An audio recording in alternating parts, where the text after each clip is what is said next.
The second book of Moses, called Exodus. Chapter 1. Now these are the names of the children of Israel, which came into Egypt. Every man and his household came with Jacob: Reuben, Simeon, Levi, and Judah, Issachar, Zebulun, and Benjamin, Dan, and Naphtali, Gad, and Asher. And all the souls that came out of the loins of Jacob were 70 souls, for Joseph was in Egypt already. And Joseph died, and all his brethren, and all that generation. And the children of Israel were fruitful, and increased abundantly, and multiplied, and waxed exceeding mighty, and the land was filled with them. Now there arose up a new king over Egypt, which knew not Joseph. And he said unto his people, Behold, the people of the children of Israel are more and mightier than we. Come on, let us deal wisely with them, lest they multiply. And it come to pass that, when there falleth out any war, they join also unto our enemies, and fight against us, and so get them up out of the land. Therefore they did set over them taskmasters to afflict them with their burdens. And they built for Pharaoh treasure cities, Pithom and Ramses. But the more they afflicted them, the more they multiplied and grew, and they were grieved because of the children of Israel. And the Egyptians made the children of Israel to serve with rigor, and they made their lives bitter with hard bondage, in mortar and in brick, and in all manner of service in the field. All their service, wherein they made them serve, was with rigor. And the king of Egypt spake to the Hebrew midwives, of which the name of the one was Shiphrah, and the name of the other Pua. And he said, When ye do the office of a midwife to the Hebrew women, and see them upon the stools, if it be a son, then ye shall kill him, but if it be a daughter, then she shall live. But the midwives feared God, and did not as the king of Egypt commanded them, but saved the men children alive. And the king of Egypt called for the midwives, and said unto them, Why have ye done this thing, and have saved the men children alive? And the midwives said unto Pharaoh, Because the Hebrew women are not as the Egyptian women, for they are lively, and are delivered ere the midwives come in unto them. Therefore God dealt well with the midwives, and the people multiplied, and waxed very mighty. And it came to pass, because the midwives feared God, that he made them houses. And Pharaoh charged all his people, saying, Every son that is born ye shall cast into the river, and every daughter ye shall save alive. Chapter 2. And there went a man of the house of Levi, and took to wife a daughter of Levi. And the woman conceived, and bare a son. And when she saw him that he was a goodly child, she hid him 3 months. And when she could not longer hide him, she took for him an ark of bulrushes, and daubed it with slime and with pitch, and put the child therein, and she laid it in the flags by the river's brink. And his sister stood afar off, to wit what would be done to him. And the daughter of Pharaoh came down to wash herself at the river, and her maidens walked along by the river's side. And when she saw the ark among the flags, she sent her maid to fetch it. And when she had opened it, she saw the child, and behold, the babe wept. And she had compassion on him, and said, This is one of the Hebrews' children. Then said his sister to Pharaoh's daughter, Shall I go and call to thee a nurse of the Hebrew women, that she may nurse the child for thee? And Pharaoh's daughter said to her, Go. And the maid went and called the child's mother. And Pharaoh's daughter said unto her, Take this child away, and nurse it for me, and I will give thee thy wages. And the woman took the child, and nursed it. And the child grew, and she brought him unto Pharaoh's daughter, and he became her son. And she called his name Moses, and she said, Because I drew him out of the water. And it came to pass in those days, when Moses was grown, that he went out unto his brethren, and looked on their burdens. And he spied an Egyptian smiting an Hebrew, one of his brethren. And he looked this way and that way, and when he saw that there was no man, he slew the Egyptian, and hid him in the sand. And when he went out the second day, behold, 2 men of the Hebrews strove together. And he said to him that did the wrong, Wherefore smitest thou thy fellow? And he said, Who made thee a prince and a judge over us? Intendest thou to kill me, as thou killedst the Egyptian? And Moses feared and said, Surely this thing is known. Now when Pharaoh heard this thing, he sought to slay Moses. But Moses fled from the face of Pharaoh, and dwelt in the land of Midian, and he sat down by a well. Now the priest of Midian had 7 daughters, and they came and drew water, and filled the troughs to water their father's flock. And the shepherds came and drove them away. But Moses stood up and helped them, and watered their flock.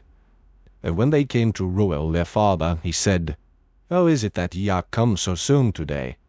And they said, An Egyptian delivered us out of the hand of the shepherds, and also drew water enough for us, and watered the flock. And he said unto his daughters, And where is he? Why is it that ye have left the man? Call him, that he may eat bread. And Moses was content to dwell with the man. And he gave Moses Zipporah his daughter. And she bare him a son, and he called his name Gershom, for he said, I have been a stranger in a strange land. And it came to pass in process of time, that the king of Egypt died, and the children of Israel sighed by reason of the bondage, and they cried, and their cry came up unto God by reason of the bondage. And God heard their groaning, and God remembered his covenant with Abraham, with Isaac, and with Jacob. And God looked upon the children of Israel, and God had respect unto them. Chapter 3. Now Moses kept the flock of Jethro his father-in-law, the priest of Midian. And he led the flock to the backside of the desert, and came to the mountain of God, even to Horeb. The angel of the Lord appeared unto him in a flame of fire out of the midst of a bush. And he looked, and behold, the bush burned with fire, and the bush was not consumed. And Moses said, I will now turn aside, and see this great sight, why the bush is not burnt. And when the Lord saw that he turned aside to see, God called unto him out of the midst of the bush, and said, Moses, Moses. And he said, Here am I. And he said, Draw not nigh hither. Put off thy shoes from off thy feet, for the place whereon thou standest is holy ground. Moreover he said, I am the God of thy father, the God of Abraham, the God of Isaac, and the God of Jacob. And Moses hid his face, for he was afraid to look upon God. And the Lord said, I have surely seen the affliction of my people which are in Egypt, and have heard their cry by reason of their taskmasters, for I know their sorrows. And I am come down to deliver them out of the land of the Egyptians, and to bring them up out of that land, unto a good land and a large, unto a land flowing with milk and honey, unto the place of the Canaanites, and the Hittites, and the Amorites, and the Perizzites, and the Hivites, and the Jebusites. Now therefore, behold, the cry of the children of Israel is come unto me, and I have also seen the oppression wherewith the Egyptians oppress them. Come now therefore, and I will send thee unto Pharaoh, that thou mayest bring forth my people the children of Israel out of Egypt. And Moses said unto God, Who am I, that I should go unto Pharaoh, and that I should bring forth the children of Israel out of Egypt? And he said, Certainly I will be with thee, and this shall be a token unto thee, that I have sent thee.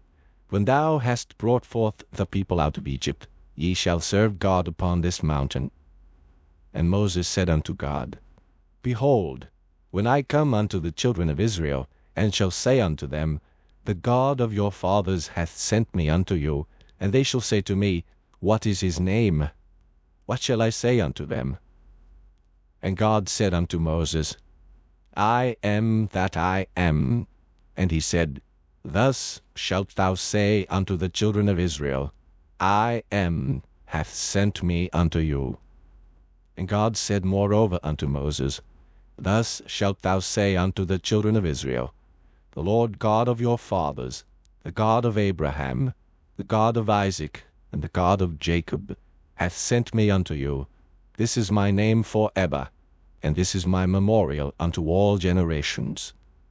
Go and gather the elders of Israel together, and say unto them, The Lord God of your fathers, the God of Abraham, of Isaac, and of Jacob, appeared unto me, saying, I have surely visited you, and seen that which is done to you in Egypt. And I have said, I will bring you up out of the affliction of Egypt unto the land of the Canaanites, and the Hittites, and the Amorites, and the Perizzites, and the Hivites, and the Jebusites, unto a land flowing with milk and honey. And they shall hearken to thy voice, and thou shalt come, thou and the elders of Israel, unto the king of Egypt, and ye shall say unto him, The Lord God of the Hebrews hath met with us, and now let us go, we beseech thee, 3 days' journey into the wilderness, that we may sacrifice to the Lord our God. And I am sure that the king of Egypt will not let you go, no, not by a mighty hand. And I will stretch out my hand, and smite Egypt with all my wonders which I will do in the midst thereof, and after that he will let you go. And I will give this people favor in the sight of the Egyptians. And it shall come to pass that when ye go, ye shall not go empty, but every woman shall borrow of her neighbor, and of her that sojourneth in her house, jewels of silver, and jewels of gold, and raiment, and ye shall put them upon your sons and upon your daughters, and ye shall spoil the Egyptians. Chapter 4. And Moses answered and said, But behold, they will not believe me, nor hearken unto my voice, for they will say, The Lord hath not appeared unto thee. And the Lord said unto him, What is that in thine hand? And he said, A rod. And he said, Cast it on the ground. And he cast it on the ground, and it became a serpent. And Moses fled from before it.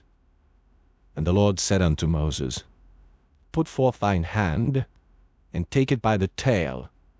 And he put forth his hand, and caught it, and it became a rod in his hand, that they may believe that the Lord God of their fathers, the God of Abraham, the God of Isaac, and the God of Jacob, hath appeared unto thee. And the Lord said furthermore unto him, Put now thine hand into thy bosom. And he put his hand into his bosom. And when he took it out, behold, his hand was leprous as snow.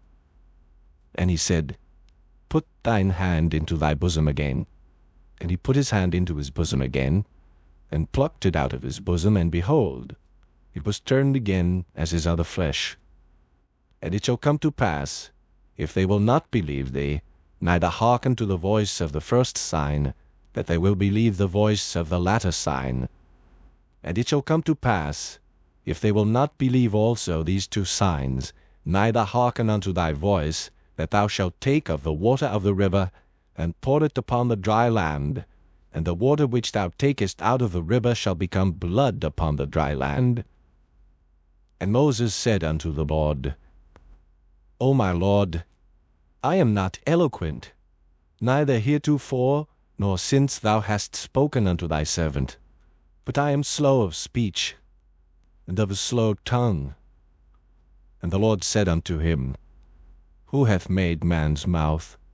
Or who maketh the dumb, or deaf, or the seeing, or the blind? Have not I the Lord? Now therefore go, and I will be with thy mouth, and teach thee what thou shalt say. And he said, O my Lord, send, I pray thee, by the hand of him whom thou wilt send. And the anger of the Lord was kindled against Moses. And he said, Is not Aaron the Levite thy brother? And I know that he can speak well. And also, behold, he cometh forth to meet thee, and when he seeth thee, he will be glad in his heart. And thou shalt speak unto him, and put words in his mouth. And I will be with thy mouth, and with his mouth, and will teach you what ye shall do. And he shall be thy spokesman unto the people. And he shall be, even he shall be to thee instead of a mouth, and thou shalt be to him instead of God. And thou shalt take this rod in thine hand, wherewith thou shalt do signs. And Moses went and returned to Jethro his father-in-law, and said unto him, Let me go, I pray thee, and return unto my brethren which are in Egypt, and see whether they be yet alive. And Jethro said to Moses, Go in peace. And the Lord said unto Moses in Midian, Go, return into Egypt, for all the men are dead which sought thy life. And Moses took his wife and his sons, and set them upon an ass, and he returned to the land of Egypt. And Moses took the rod of God in his hand. And the Lord said unto Moses, When thou goest to return into Egypt, see that thou do all those wonders before Pharaoh, which I have put in thine hand. But I will harden his heart, that he shall not let the people go. And thou shalt say unto Pharaoh, Thus saith the Lord, Israel is my son, even my firstborn. And I say unto thee, Let my son go, that he may serve me. And if thou refuse to let him go, behold, I will slay thy son, even thy firstborn. And it came to pass by the way in the inn, that the Lord met him, and sought to kill him. Then Zipporah took a sharp stone, and cut off the foreskin of her son, and cast it at his feet, and said, Surely a bloody husband art thou to me. So he let him go. Then she said, A bloody husband thou art, because of the circumcision. And the Lord said to Aaron, Go into the wilderness to meet Moses. And he went, and met him in the mount of God, and kissed him. And Moses told Aaron all the words of the Lord who had sent him, and all the signs which he had commanded him. And Moses and Aaron went and gathered together all the elders of the children of Israel. And Aaron spake all the words which the Lord had spoken unto Moses, and did the signs in the sight of the people. And the people believed.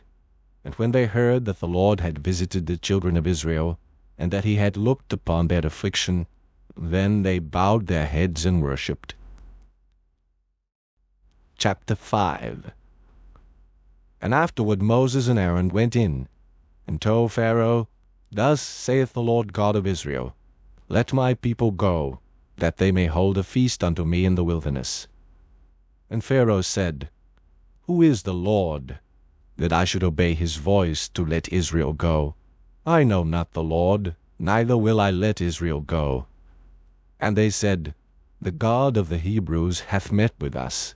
Let us go, we pray thee, 3 days' journey into the desert, and sacrifice unto the Lord our God, lest he fall upon us with pestilence, or with the sword. And the king of Egypt said unto them, Wherefore do ye, Moses and Aaron, let the people from their works? Get you unto your burdens. And Pharaoh said, Behold, the people of the land now are many, and ye make them rest from their burdens. And Pharaoh commanded the same day the taskmasters of the people and their officers, saying, Ye shall no more give the people straw to make brick as heretofore. Let them go and gather straw for themselves. And the tale of the bricks, which they did make heretofore, ye shall lay upon them. Ye shall not diminish aught thereof, for they be idle. Therefore they cry, saying, Let us go and sacrifice to our God. Let their more work be laid upon the men, that they may labor therein, and let them not regard vain words. And the taskmasters of the people went out, and their officers, and they spake to the people, saying, Thus saith Pharaoh, I will not give you straw. Go ye, get you straw where ye can find it, yet not aught of your work shall be diminished. So the people was scattered abroad throughout all the land of Egypt to gather stubble instead of straw. And the taskmasters hasted them, saying, Fulfill your works, no daily tasks, as when there was straw. And the officers of the children of Israel, which Pharaoh's taskmasters had set over them, were beaten, and demanded, Wherefore have ye not fulfilled your task in making brick both yesterday and today, as heretofore? Then the officers of the children of Israel came and cried unto Pharaoh, saying, Wherefore dealest thou thus with thy servants? There is no straw given unto thy servants, and they say to us, Make brick. And behold, thy servants are beaten, but the fault is in thine own people. But he said, Ye are idle, ye are idle. Therefore ye say, Let us go and do sacrifice to the Lord. Go therefore now and work, for there shall no straw be given you, yet shall ye deliver the tale of bricks. And the officers of the children of Israel did see that they were in evil case, after it was said, Ye shall not minish aught from your bricks of your daily task. And they met Moses and Aaron, who stood in the way, as they came forth from Pharaoh. And they said unto them, The Lord look upon you and judge, because ye have made our savour to be abhorred in the eyes of Pharaoh, and in the eyes of his servants, to put a sword in their hand to slay us.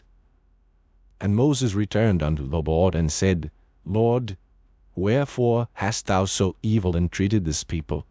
Why is it that thou hast sent me? For since I came to Pharaoh to speak in thy name, he hath done evil to this people, neither hast thou delivered thy people at all. Chapter 6. Then the Lord said unto Moses, Now shalt thou see what I will do to Pharaoh, for with a strong hand shall he let them go, and with a strong hand shall he drive them out of his land. And God spake unto Moses, and said unto him, I am the Lord. And I appeared unto Abraham, unto Isaac, and unto Jacob, by the name of God Almighty. But by my name Jehovah was I not known to them. And I have also established my covenant with them, to give them the land of Canaan, the land of their pilgrimage, wherein they were strangers. And I have also heard the groaning of the children of Israel, whom the Egyptians keep in bondage, and I have remembered my covenant. Wherefore say unto the children of Israel, I am the Lord, and I will bring you out from under the burdens of the Egyptians, and I will rid you out of their bondage, and I will redeem you with a stretched out arm, and with great judgments.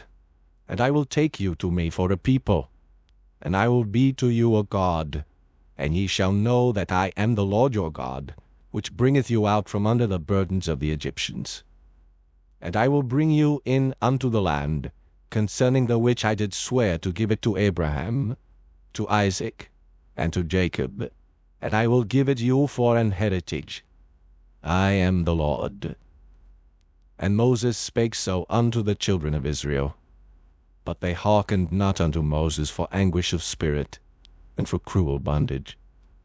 And the Lord spake unto Moses, saying, Go in, speak unto Pharaoh king of Egypt, that he let the children of Israel go out of his land. And Moses spake before the Lord, saying, Behold, the children of Israel have not hearkened unto me. How then shall Pharaoh hear me, who am of uncircumcised lips?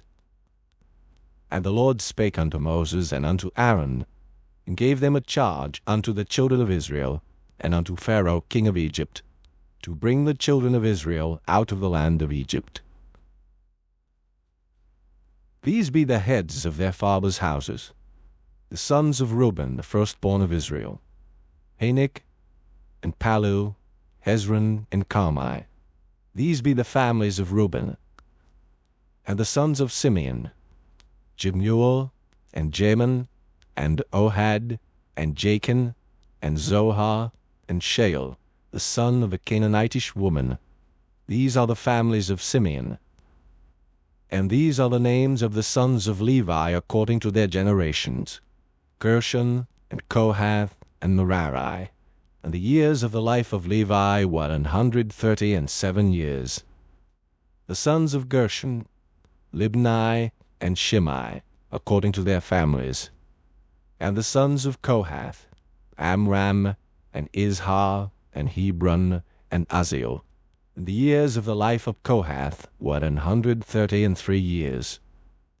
And the sons of Merari, Mahali, and Mushi. These are the families of Levi according to their generations. And Amram took him Jochebed his father's sister to wife, and she bare him Aaron and Moses. And the years of the life of Amram were 137 years. And the sons of Izhar, Korah, and Nepheg, and Zichri. And the sons of Uzziel, Mishael, and Elzaphan, and Zithri.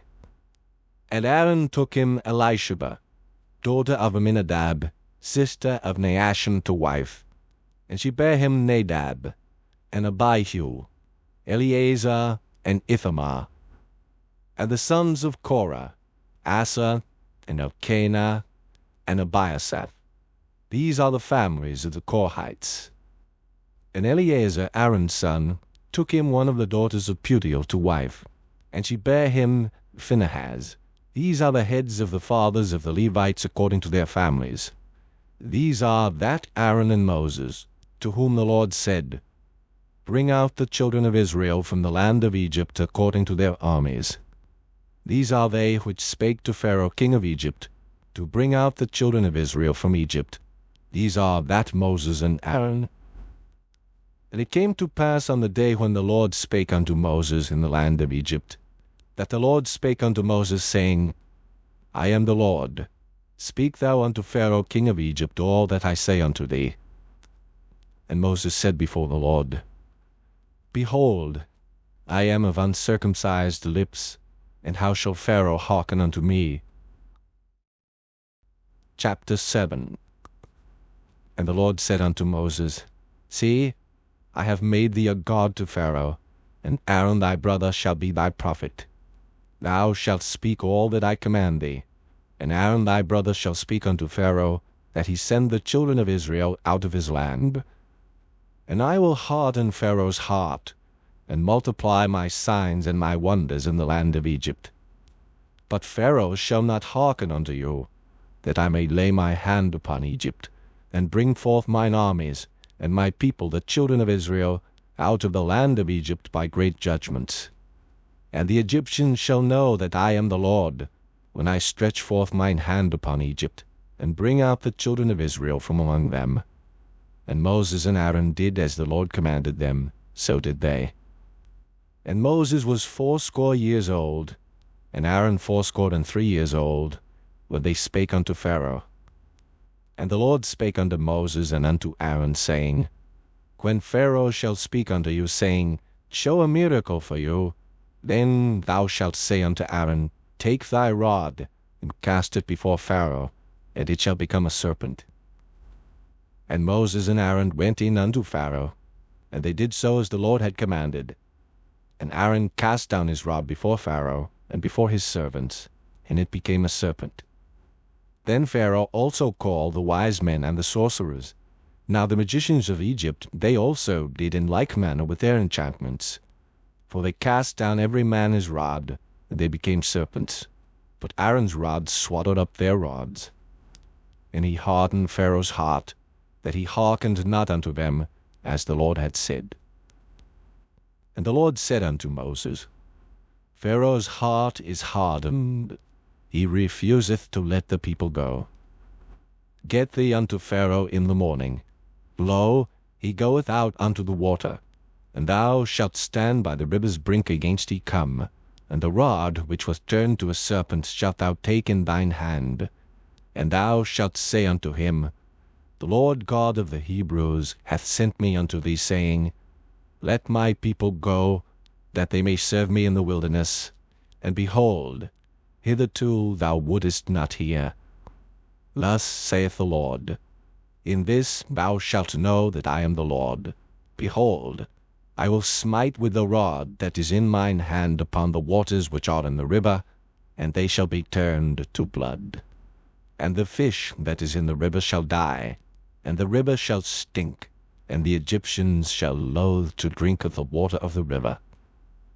And the Lord spake unto Moses, Say unto Aaron, Take thy rod, and stretch out thine hand upon the waters of Egypt, upon their streams, upon their rivers, and upon their ponds, and upon all their pools of water, that they may become blood, and that there may be blood throughout all the land of Egypt, both in vessels of wood and in vessels of stone. And Moses and Aaron did so, as the Lord commanded, and he lifted up the rod, and smote the waters that were in the river, in the sight of Pharaoh, and in the sight of his servants, and all the waters that were in the river were turned to blood. And the fish that was in the river died, and the river stank, and the Egyptians could not drink of the water of the river, and there was blood throughout all the land of Egypt.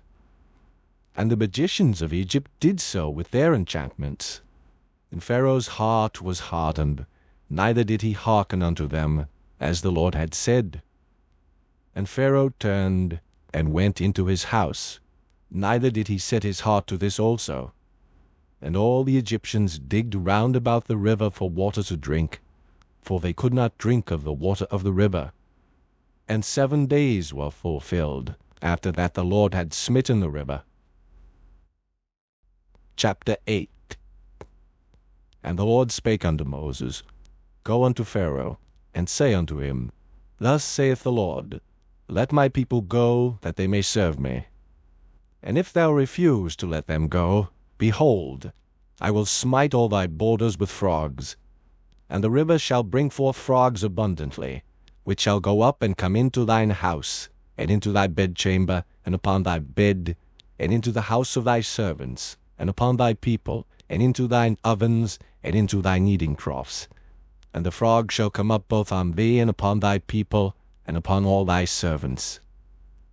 And the Lord spake unto Moses, Say unto Aaron, Stretch forth thine hand with thy rod over the streams, over the rivers, and over the ponds, and cause frogs to come up upon the land of Egypt. And Aaron stretched out his hand over the waters of Egypt, and the frogs came up, and covered the land of Egypt. And the magicians did so with their enchantments, and brought up frogs upon the land of Egypt.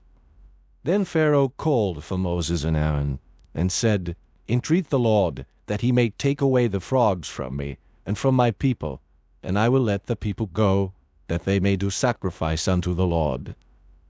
And Moses said unto Pharaoh, Glory over me, when shall I entreat for thee, and for thy servants, and for thy people, to destroy the frogs from thee and thy houses, that they may remain in the river only? And he said, Tomorrow. And he said, Be it according to thy word, that thou mayest know that there is none like unto the Lord our God. And the frogs shall depart from thee, and from thy houses, and from thy servants, and from thy people. They shall remain in the river only. And Moses and Aaron went out from Pharaoh, and Moses cried unto the Lord because of the frogs which he had brought against Pharaoh. And the Lord did according to the word of Moses, and the frogs died out of the houses, out of the villages, and out of the fields. And they gathered them together upon heaps, and the land stank. But when Pharaoh saw that there was respite, he hardened his heart, and hearkened not unto them, as the Lord had said. And the Lord said unto Moses, Say unto Aaron, Stretch out thy rod, and smite the dust of the land, that it may become lice throughout all the land of Egypt. And they did so, for Aaron stretched out his hand with his rod, and smote the dust of the earth, and it became lice in man and in beast. All the dust of the land became lice throughout all the land of Egypt.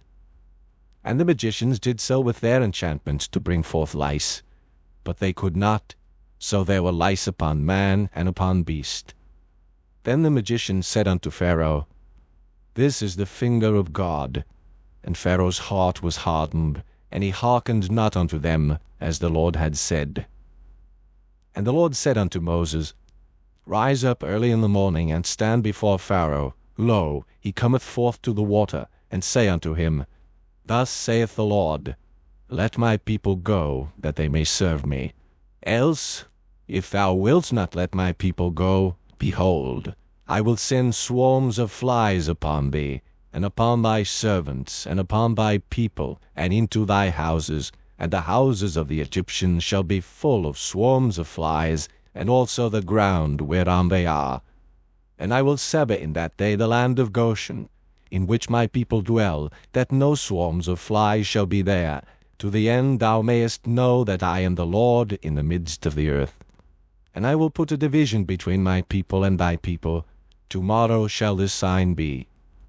And the Lord did so, and there came a grievous swarm of flies into the house of Pharaoh, and into his servants' houses, and into all the land of Egypt. The land was corrupted by reason of the swarm of flies. And Pharaoh called for Moses and for Aaron, and said, Go ye, sacrifice to your God in the land. And Moses said, It is not meet so to do, for we shall sacrifice the abomination of the Egyptians to the Lord our God. Lo, shall we sacrifice the abomination of the Egyptians before their eyes, and will they not stone us? We will go 3 days' journey into the wilderness, and sacrifice to the Lord our God, as he shall command us. And Pharaoh said, I will let you go, that ye may sacrifice to the Lord your God in the wilderness. Only ye shall not go very far away, entreat for me. And Moses said, Behold, I go out from thee, and I will entreat the Lord that the swarms of flies may depart from Pharaoh, from his servants, and from his people tomorrow. But let not Pharaoh deal deceitfully any more in not letting the people go to sacrifice to the Lord. And Moses went out from Pharaoh, and entreated the Lord.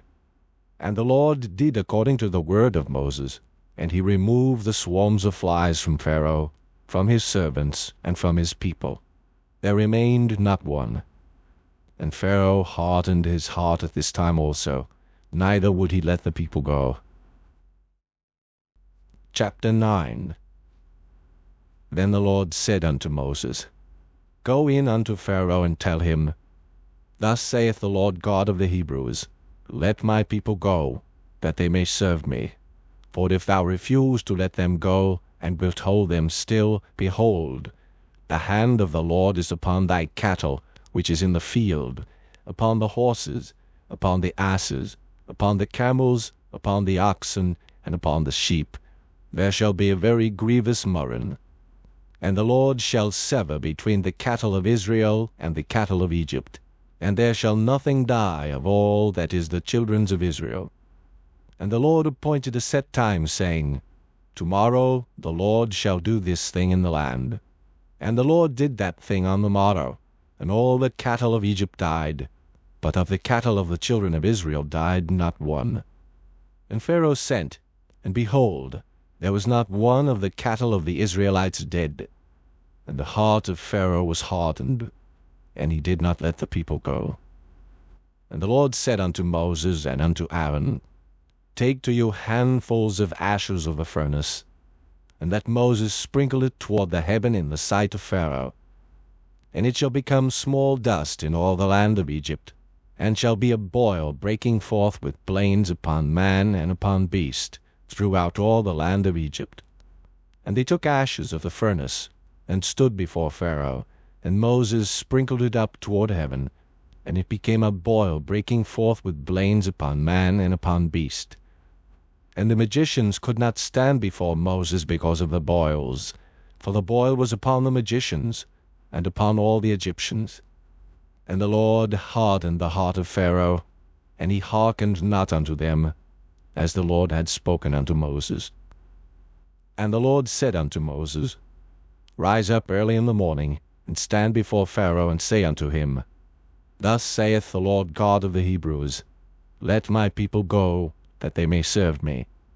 For I will at this time send all my plagues upon thine heart, and upon thy servants, and upon thy people, that thou mayest know that there is none like me in all the earth.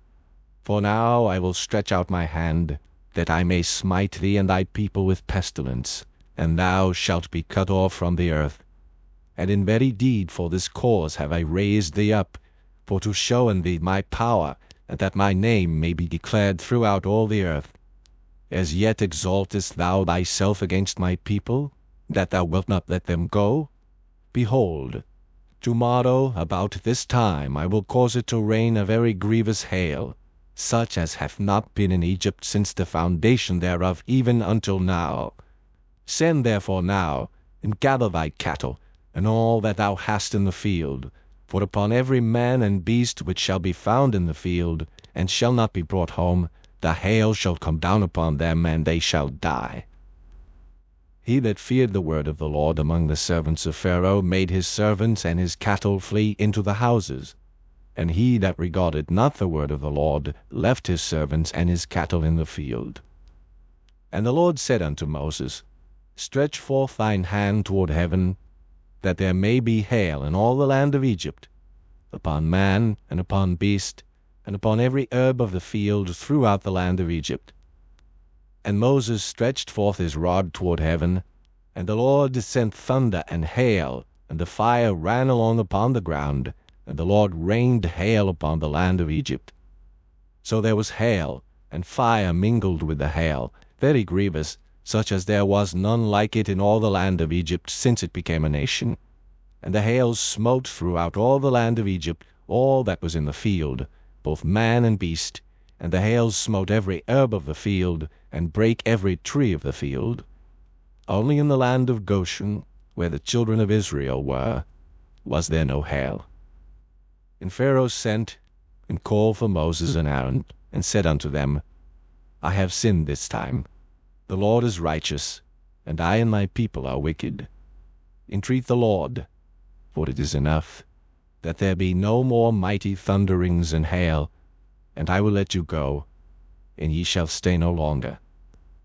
And Moses said unto him, As soon as I am gone out of the city, I will spread abroad my hands unto the Lord, and the thunder shall cease, neither shall there be any more hail, that thou mayest know how that the earth is the Lord's.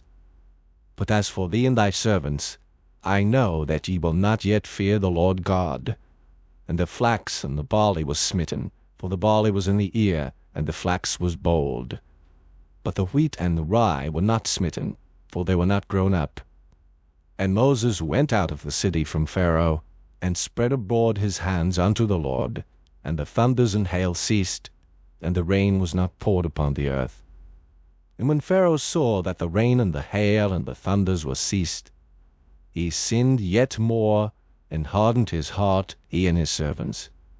And the heart of Pharaoh was hardened, neither would he let the children of Israel go, as the Lord had spoken by Moses. Chapter 10.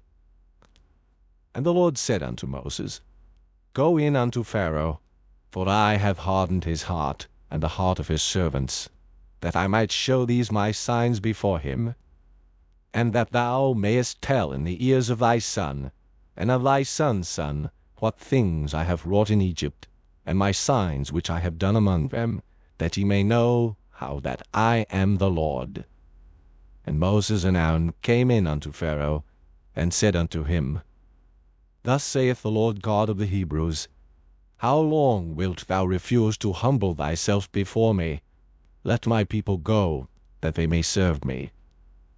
Else, if thou refuse to let my people go, behold, tomorrow will I bring the locusts into thy coast, and they shall cover the face of the earth, that one cannot be able to see the earth, and they shall eat the residue of that which is escaped, which remaineth unto you from the hail, and shall eat every tree which groweth for you out of a field.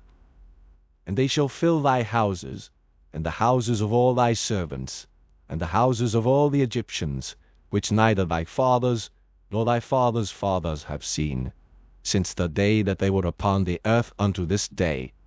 And he turned himself, and went out from Pharaoh. And Pharaoh's servants said unto him, How long shall this man be a snare unto us? Let the men go, that they may serve the Lord their God. Knowest thou not yet that Egypt is destroyed? And Moses and Aaron were brought again unto Pharaoh. And he said unto them, Go, serve the Lord your God. But who are they that shall go? And Moses said, We will go with our young and with our old, with our sons and with our daughters, with our flocks and with our herds will we go, for we must hold a feast unto the Lord. And he said unto them, Let the Lord be so with you, as I will let you go. And your little ones, look to it, for evil is before you. Not so. Go now, ye that are men, and serve the Lord, for that ye did desire. And they were driven out from Pharaoh's presence.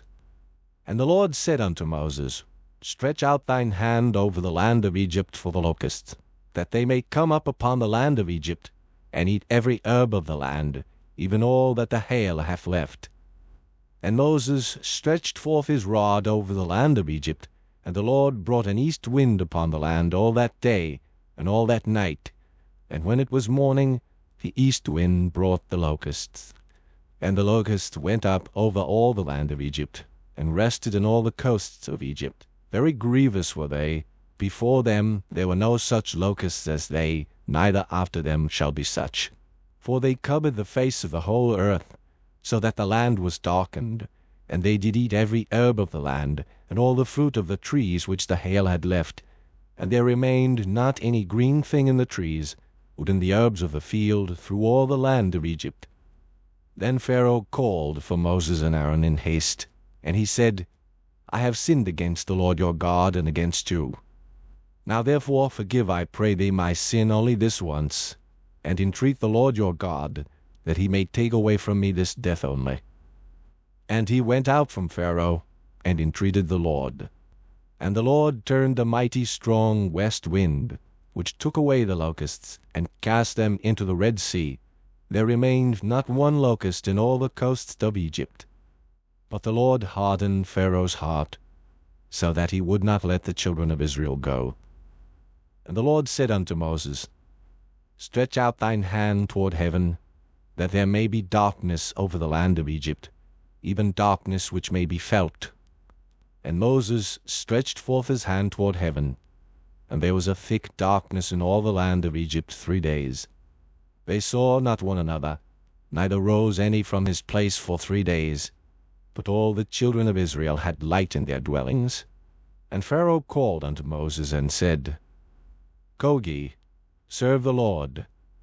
Only let your flocks and your herds be stayed. Let your little ones also go with you. And Moses said, Thou must give us also sacrifices and burnt offerings, that we may sacrifice unto the Lord our God. Our cattle also shall go with us. There shall not an hoof be left behind, for thereof must we take to serve the Lord our God. And we know not with what we must serve the Lord, until we come thither. But the Lord hardened Pharaoh's heart, and he would not let them go. And Pharaoh said unto him, Get thee from me, take heed to thyself, see my face no more, for in that day thou seest my face thou shalt die. And Moses said, Thou hast spoken well, I will see thy face again no more. Chapter 11. And the Lord said unto Moses, Yet will I bring one plague more upon Pharaoh, and upon Egypt. Afterwards he will let you go hence. When he shall let you go, he shall surely thrust you out hence altogether. Speak now in the ears of the people, and let every man borrow of his neighbor, and every woman of her neighbor, jewels of silver, and jewels of gold. And the Lord gave the people favor in the sight of the Egyptians. Moreover, the man Moses was very great in the land of Egypt, in the sight of Pharaoh's servants, and in the sight of the people. And Moses said, Thus saith the Lord, About midnight will I go out into the midst of Egypt, and all the firstborn in the land of Egypt shall die, from the firstborn of Pharaoh that sitteth upon his throne, even unto the firstborn of the maidservant that is behind the mill, and all the firstborn of beasts. And there shall be a great cry throughout all the land of Egypt, such as there was none like it, nor shall be like it any more. But against any of the children of Israel shall not a dog move his tongue against man or beast, that ye may know how that the Lord doth put a difference between the Egyptians and Israel. And all these thy servants shall come down unto me, and bow down themselves unto me, saying, Get thee out, and all the people that follow thee, and after that I will go out. And he went out from Pharaoh in a great anger.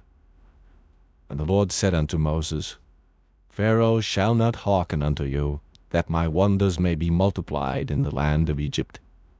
And Moses and Aaron did all these wonders before Pharaoh, and the Lord hardened Pharaoh's heart, so that he would not let the children of Israel go out of his land. Chapter 12. And the Lord spake unto Moses and Aaron in the land of Egypt, saying, This month shall be unto you the beginning of months. It shall be the first month of the year to you. Speak ye unto all the congregation of Israel, saying, In the 10th day of this month they shall take to them every man a lamb, according to the house of their fathers, a lamb for an house. And if the household be too little for the lamb, let him and his neighbor next unto his house take it according to the number of the souls. Every man according to his eating shall make your count for the lamb.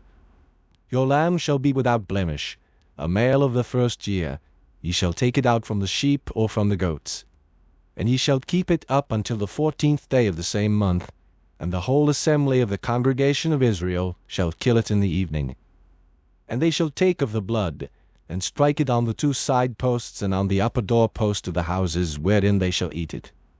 And they shall eat the flesh in that night, roast with fire, and unleavened bread, and with bitter herbs they shall eat it. Eat not of it raw, nor sodden it all with water, but roast with fire, his head with his legs, and with the purtenance thereof. And ye shall let nothing of it remain until the morning, and that which remaineth of it until the morning ye shall burn with fire.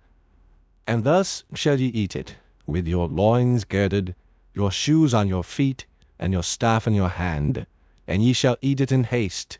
It is the Lord's Passover.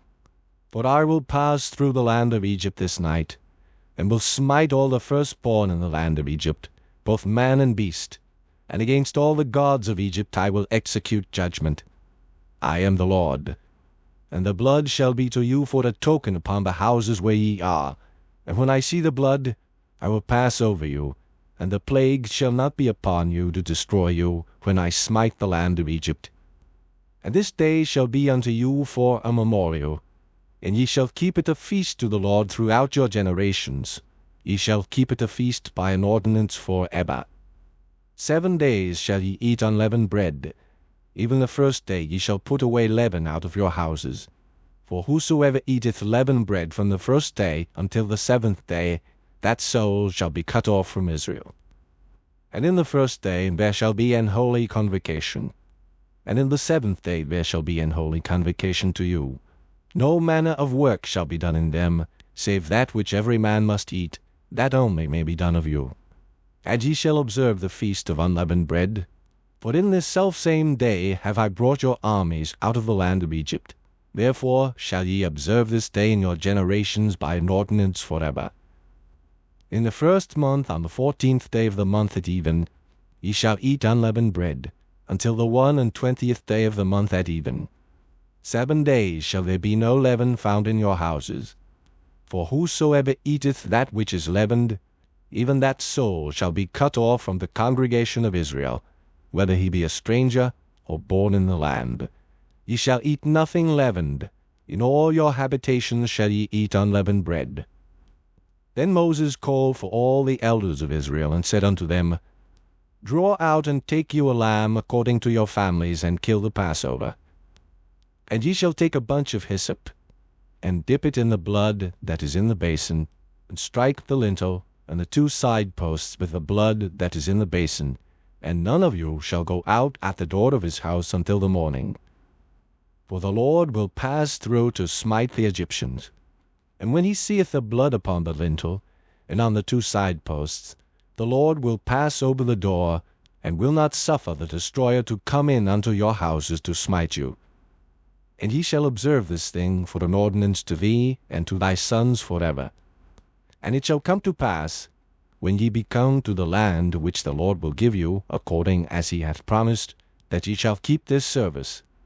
And it shall come to pass, when your children shall say unto you, What mean ye by this service? That ye shall say, It is the sacrifice of the Lord's Passover, who passed over the houses of the children of Israel in Egypt, when he smote the Egyptians, and delivered our houses.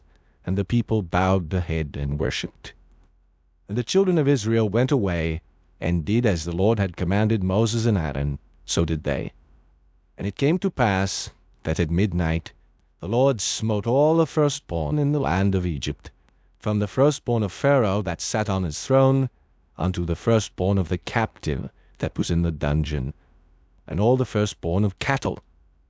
And Pharaoh rose up in the night, he, and all his servants, and all the Egyptians, and there was a great cry in Egypt, for there was not a house where there was not one dead. And he called for Moses and Aaron by night, and said, Rise up, and get you forth from among my people, both ye and the children of Israel, and go, serve the Lord, as ye have said. Also take your flocks and your herds, as ye have said, and be gone, and bless me also. And the Egyptians were urgent upon the people, that they might send them out of the land in haste, for they said, We be all dead men. And the people took their dough before it was leavened, their kneading troughs being bound up in their clothes upon their shoulders. And the children of Israel did according to the word of Moses. And they borrowed of the Egyptians jewels of silver, and jewels of gold, and raiment. And the Lord gave the people favor in the sight of the Egyptians, so that they lent unto them such things as they required. And they spoiled the Egyptians. And the children of Israel journeyed from Ramesses to Succoth, about 600,000 on foot that were men, beside children. And a mixed multitude went up also with them, and flocks and herds, even very much cattle. And they baked unleavened cakes of the dough which they brought forth out of Egypt, for it was not leavened, because they were thrust out of Egypt, and could not tarry, neither had they prepared for themselves any victual. Now the sojourning of the children of Israel who dwelt in Egypt was 430 years. And it came to pass at the end of the 430 years, even the selfsame day it came to pass, that all the hosts of the Lord went out from the land of Egypt. It is a night to be much observed unto the Lord for bringing them out from the land of Egypt. This is that night of the Lord to be observed of all the children of Israel in their generations. And the Lord said unto Moses and Aaron, This is the ordinance of the Passover. There shall no stranger eat thereof, but every man's servant that is bought for money, when thou hast circumcised him, then shall he eat thereof. A foreigner and an hired servant shall not eat thereof. In one house shall it be eaten. Thou shalt not carry forth aught of the flesh abroad out of the house, neither shall ye break a bone thereof. All the congregation of Israel shall keep it. And when a stranger shall sojourn with thee, and will keep the Passover to the Lord, let all his males be circumcised, and then let him come near and keep it. And he shall be as one that is born in the land, for no uncircumcised person shall eat thereof. One law shall be to him that is homeborn, and unto the stranger that sojourneth among you. Thus did all the children of Israel, as the Lord commanded Moses and Aaron, so did they. And it came to pass the selfsame day, that the Lord did bring the children of Israel out of the land of Egypt by their armies. Chapter 13. And the Lord spake unto Moses, saying, Sanctify unto me all the firstborn, whatsoever openeth the womb among the children of Israel, both of man and of beast, it is mine. And Moses said unto the people, Remember this day, in which ye came out from Egypt, out of the house of bondage. For by strength of hand the Lord brought you out from this place. There shall no leavened bread be eaten. This day came ye out in the month Abib. And it shall be when the Lord shall bring thee into the land of the Canaanites, and the Hittites, and the Amorites, and the Hivites, and the Jebusites, which he sware unto thy fathers to give thee, a land flowing with milk and honey, that thou shalt keep this service in this month. 7 days thou shalt eat unleavened bread, and in the 7th day shall be a feast to the Lord. Unleavened bread shall be eaten 7 days, and there shall no leavened bread be seen with thee, neither shall there be leaven seen with thee in all thy quarters. And thou shalt show thy son in that day, saying, This is done because of that which the Lord did unto me when I came forth out of Egypt. And it shall be for a sign unto thee upon thine hand, and for a memorial between thine eyes, that the Lord's law may be in thy mouth. For with a strong hand hath the Lord brought thee out of Egypt. Thou shalt therefore keep this ordinance in his season from year to year. And it shall be when the Lord shall bring thee into the land of the Canaanites, as he sware unto thee and to thy fathers, and shall give it thee, that thou shalt set apart unto the Lord all that openeth the matrix, and every firstling that cometh of a beast which thou hast, the males shall be the Lord's.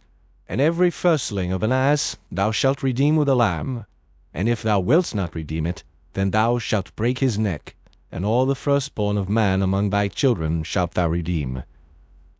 And it shall be when thy son asketh thee in time to come, saying, What is this? That thou shalt say unto him, By strength of hand the Lord brought us out from Egypt, from the house of bondage. And it came to pass, when Pharaoh would hardly let us go, that the Lord slew all the firstborn in the land of Egypt, both the firstborn of man and the firstborn of beast. Therefore I sacrifice to the Lord all that openeth the matrix, being males. But all the firstborn of my children I redeem. And it shall be for a token upon thine hand, and for frontlets between thine eyes. For by strength of hand the Lord brought us forth out of Egypt. And it came to pass, when Pharaoh had let the people go, that God led them not through the way of the land of the Philistines, although that was near. For God said, Lest peradventure the people repent when they see war, and they return to Egypt. But God led the people about, through the way of the wilderness of the Red Sea, and the children of Israel went up harnessed out of the land of Egypt.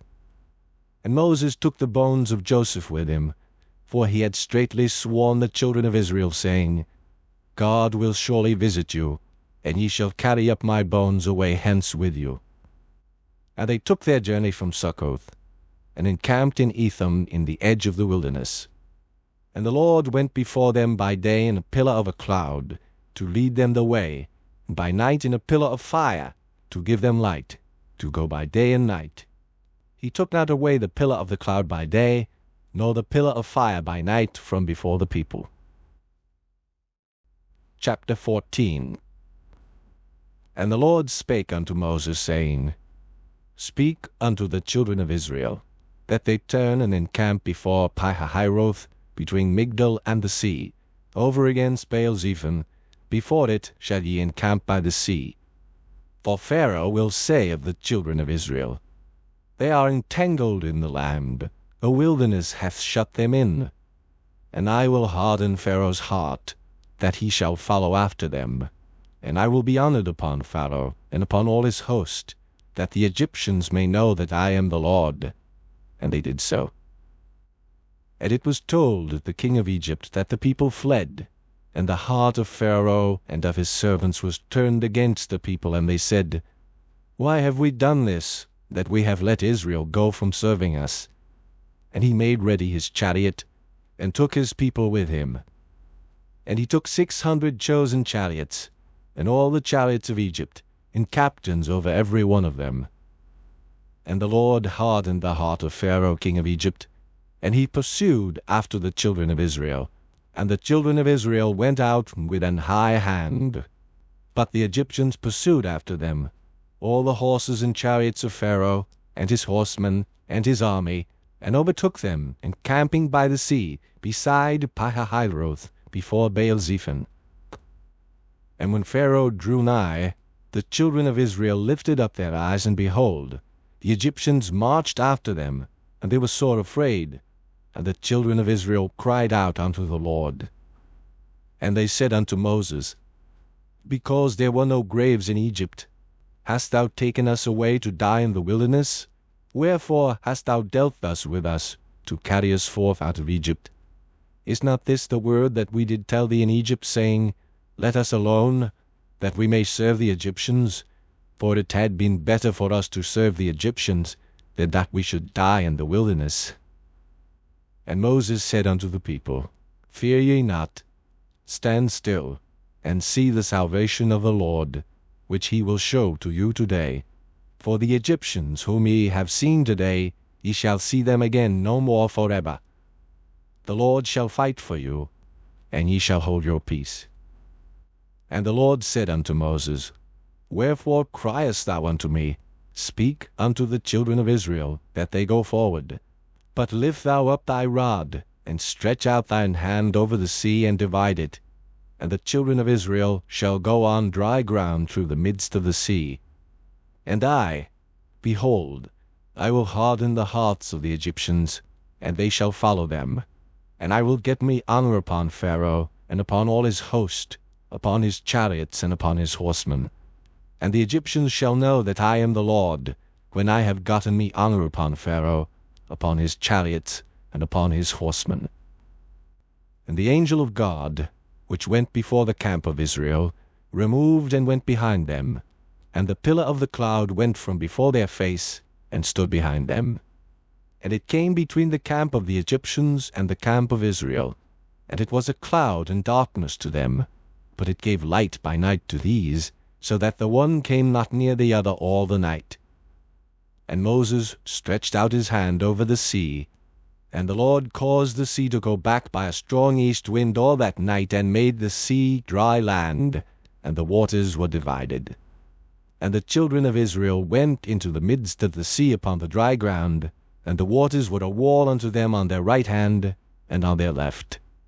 And the Egyptians pursued, and went in after them to the midst of the sea, even all Pharaoh's horses, his chariots, and his horsemen. And it came to pass, that in the morning watch the Lord looked unto the host of the Egyptians through the pillar of fire and of the cloud, and troubled the host of the Egyptians, and took off their chariot wheels, that they drave them heavily, so that the Egyptians said, Let us flee from the face of Israel, for the Lord fighteth for them against the Egyptians. And the Lord said unto Moses, Stretch out thine hand over the sea, that the waters may come again upon the Egyptians, upon their chariots, and upon their horsemen. And Moses stretched forth his hand over the sea, and the sea returned to his strength when the morning appeared, and the Egyptians fled against it, and the Lord overthrew the Egyptians in the midst of the sea. And the waters returned, and covered the chariots, and the horsemen, and all the host of Pharaoh that came into the sea after them. There remained not so much as one of them. But the children of Israel walked upon dry land in the midst of the sea, and the waters were a wall unto them on their right hand and on their left. Thus the Lord saved Israel that day out of the hand of the Egyptians, and Israel saw the Egyptians dead upon the seashore.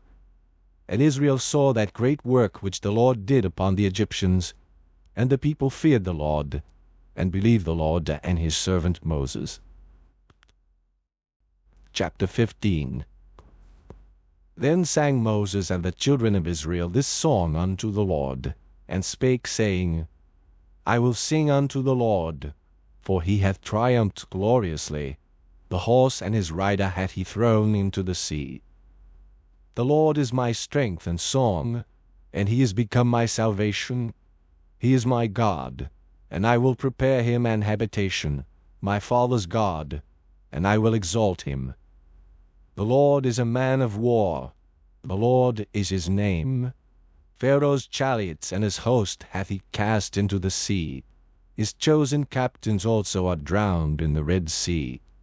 The depths have covered them, they sank into the bottom as a stone. Thy right hand, O Lord, is become glorious in power. Thy right hand, O Lord, hath dashed in pieces the enemy. And in the greatness of thine excellency thou hast overthrown them that rose up against thee. Thou sentest forth thy wrath, which consumed them as stubble. And with the blast of thy nostrils the waters were gathered together. The floods stood upright as an heap, and the depths were congealed in the heart of the sea. The enemy said, I will pursue, I will overtake, I will divide the spoil, my lust shall be satisfied upon them. I will draw my sword, my hand shall destroy them. Thou didst blow with thy wind, the sea covered them, they sank as lead in the mighty waters. Who is like unto thee, O Lord, among the gods? Who is like thee, glorious in holiness, fearful in praises, doing wonders?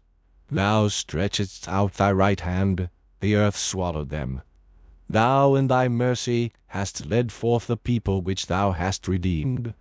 Thou hast guided them in thy strength unto thy holy habitation. The people shall hear and be afraid.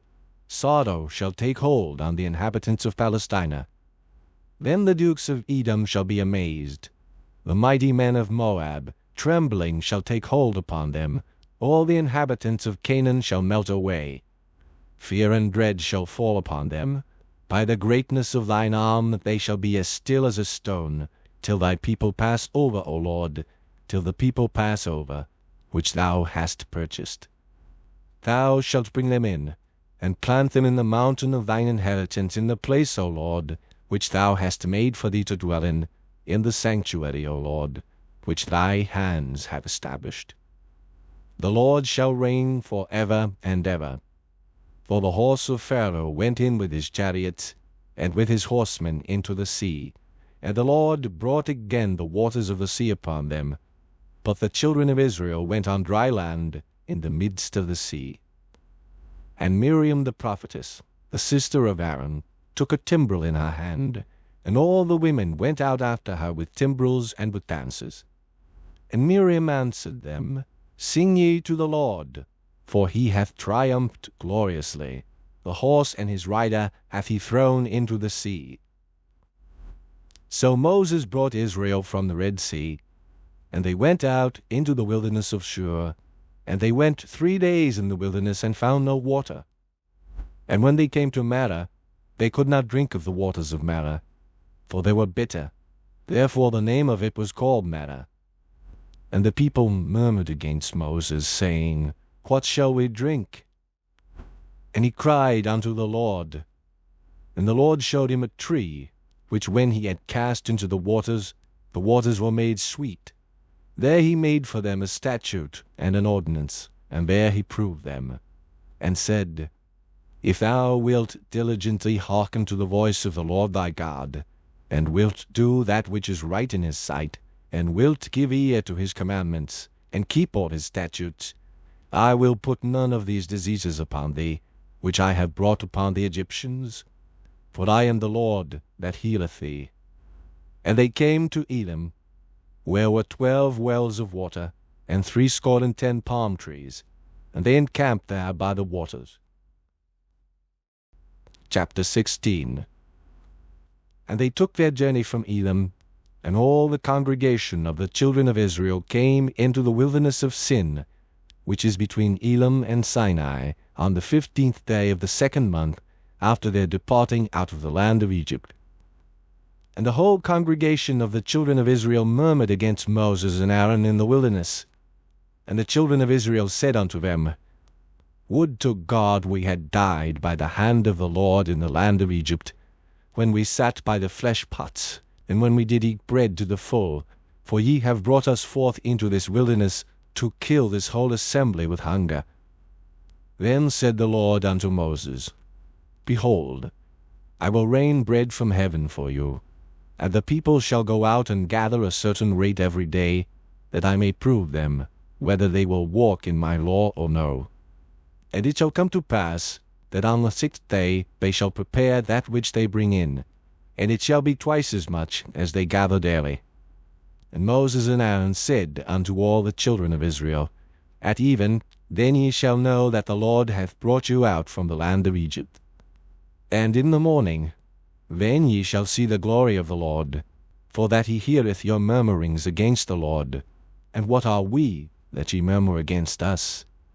And Moses said, This shall be, when the Lord shall give you in the evening flesh to eat, and in the morning bread to the full, for that the Lord heareth your murmurings which ye murmur against him. And what are we? Your murmurings are not against us, but against the Lord. And Moses spake unto Aaron, Say unto all the congregation of the children of Israel, Come near before the Lord, for he hath heard your murmurings.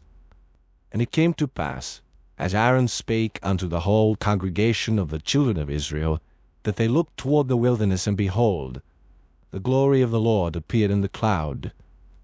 And the Lord spake unto Moses, saying, I have heard the murmurings of the children of Israel. Speak unto them, saying, At even ye shall eat flesh, and in the morning ye shall be filled with bread, and ye shall know that I am the Lord your God. And it came to pass, that at even the quails came up, and covered the camp, and in the morning the dew lay round about the host. And when the dew that lay was gone up, behold, upon the face of the wilderness there lay a small round thing, as small as the hoarfrost on the ground. And when the children of Israel saw it, they said one to another, It is manna, for they wist not what it was. And Moses said unto them, This is the bread which the Lord hath given you to eat. This is the thing which the Lord hath commanded. Gather of it every man according to his eating, an omer for every man, according to the number of your persons. Take ye every man for them which are in his tents. And the children of Israel did so, and gathered, some more, some less. And when they did meet it with an omer, he that gathered much had nothing over, and he that gathered little had no lack. They gathered every man according to his eating. And Moses said, Let no man leave of it till the morning. Notwithstanding, they hearkened not unto Moses, but some of them left of it until the morning, and it bred worms, and stank. And Moses was wroth with them. And they gathered it every morning, every man according to his eating, and when the sun waxed hot, it melted. And it came to pass that on the 6th day they gathered twice as much bread, 2 omers for one man, and all the rulers of the congregation came and told Moses. And he said unto them, This is that which the Lord hath said. Tomorrow is the rest of the holy Sabbath unto the Lord. Bake that which ye will bake today, and seethe that ye will seethe, and that which remaineth over lay up for you to be kept until the morning. And they laid it up till the morning, as Moses bade, and it did not stink, neither was there any worm therein. And Moses said, Eat that today, for today is a Sabbath unto the Lord. Today ye shall not find it in the field. 6 days ye shall gather it, but on the 7th day, which is the Sabbath, in it there shall be none. And it came to pass that there went out some of the people on the 7th day for to gather, and they found none. And the Lord said unto Moses, How long refuse ye to keep my commandments and my laws? See, for that the Lord hath given you the Sabbath. Therefore he giveth you on the 6th day the bread of 2 days.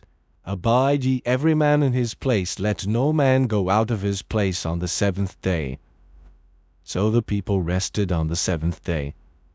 And the house of Israel called the name thereof manna, and it was like coriander seed, white, and the taste of it was like wafers made with honey. And Moses said, This is the thing which the Lord commandeth. Fill an omer of it to be kept for your generations, that they may see the bread wherewith I have fed you in the wilderness, when I brought you forth from the land of Egypt. And Moses said unto Aaron, Take a pot, and put an omer full of manna therein, and lay it up before the Lord to be kept for your generations. As the Lord commanded Moses, so Aaron laid it up before the testimony to be kept. And the children of Israel did eat manna 40 years, until they came to a land inhabited.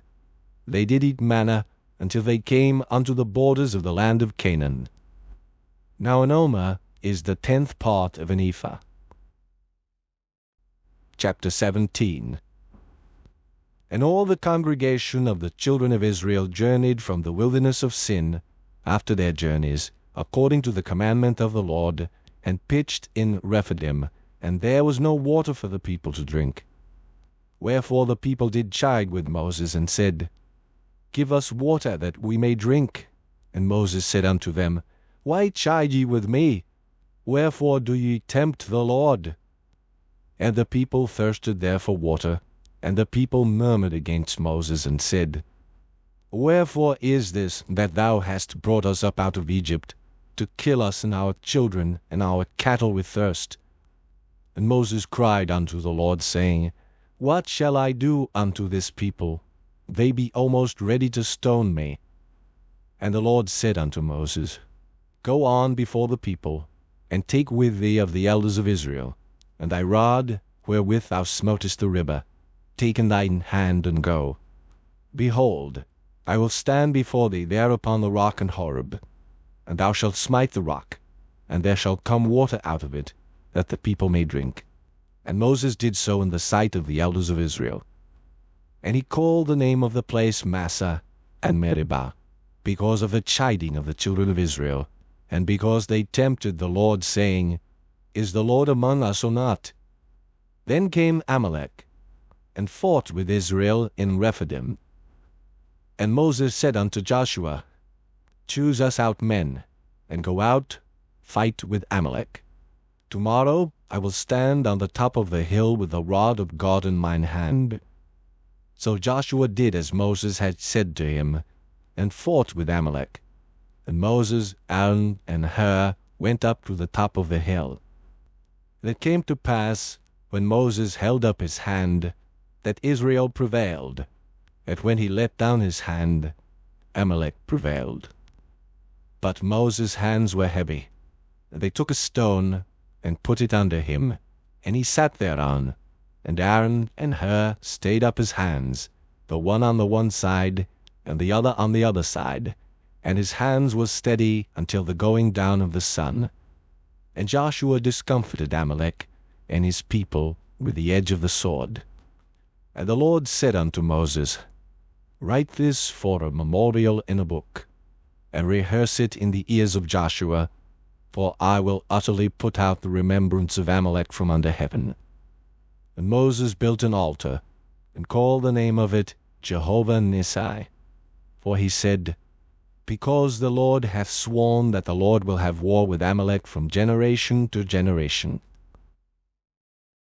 Chapter 18.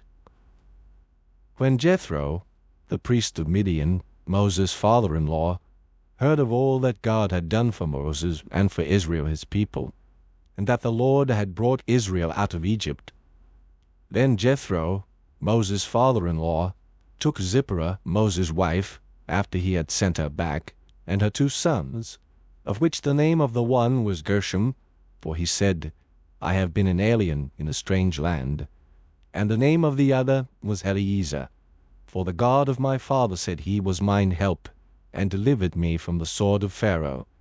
And Jethro, Moses' father-in-law, came with his sons and his wife unto Moses into the wilderness, where he encamped at the mount of God. And he said unto Moses, I, thy father-in-law Jethro, am come unto thee, and thy wife, and her 2 sons with her. And Moses went out to meet his father-in-law, and did obeisance, and kissed him, and they asked each other of their welfare, and they came into the tent. And Moses told his father-in-law all that the Lord had done unto Pharaoh, and to the Egyptians for Israel's sake, and all the travail that had come upon them by the way, and how the Lord delivered them. And Jethro rejoiced for all the goodness which the Lord had done to Israel, whom he had delivered out of the hand of the Egyptians. And Jethro said, Blessed be the Lord, who hath delivered you out of the hand of the Egyptians, and out of the hand of Pharaoh, who hath delivered the people from under the hand of the Egyptians. Now I know that the Lord is greater than all gods, for in the thing wherein they dealt proudly he was above them. And Jethro, Moses' father-in-law, took a burnt offering and sacrifices for God. And Aaron came, and all the elders of Israel, to eat bread with Moses' father-in-law before God. And it came to pass on the morrow, that Moses sat to judge the people, and the people stood by Moses from the morning unto the evening. And when Moses' father-in-law saw all that he did to the people, he said, What is this thing that thou doest to the people? Why sittest thou thyself alone, and all the people stand by thee from morning unto even? And Moses said unto his father-in-law, Because the people come unto me to inquire of God. When they have a matter, they come unto me, and I judge between one and another, and I do make them know the statutes of God and his laws. And Moses' father-in-law said unto him, The thing that thou doest is not good. Thou wilt surely wear away, both thou and this people that is with thee, for this thing is too heavy for thee. Thou art not able to perform it thyself alone. Hearken now unto my voice. I will give thee counsel, and God shall be with thee.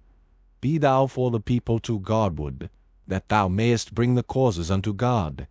And thou shalt teach them ordinances and laws, and shalt show them the way wherein they must walk, and the work that they must do. Moreover, thou shalt provide out of all the people able men, such as fear God, men of truth, hating covetousness, and place such over them to be rulers of thousands, and rulers of hundreds, rulers of 50s, and rulers of tens. And let them judge the people at all seasons. And it shall be that every great matter they shall bring unto thee, but every small matter they shall judge. So shall it be easier for thyself, and they shall bear the burden with thee. If thou shalt do this thing, and God command thee so, then thou shalt be able to endure, and all this people shall also go to their place in peace.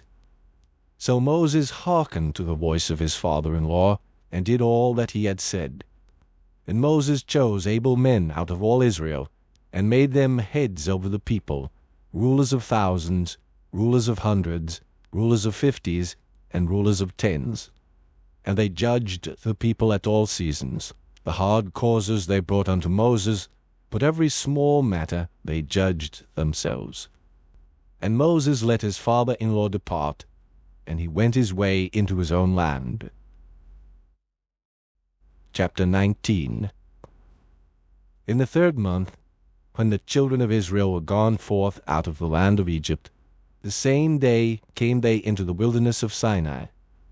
For they were departed from Rephidim, and were come to the desert of Sinai, and had pitched in the wilderness, and there Israel camped before the mount.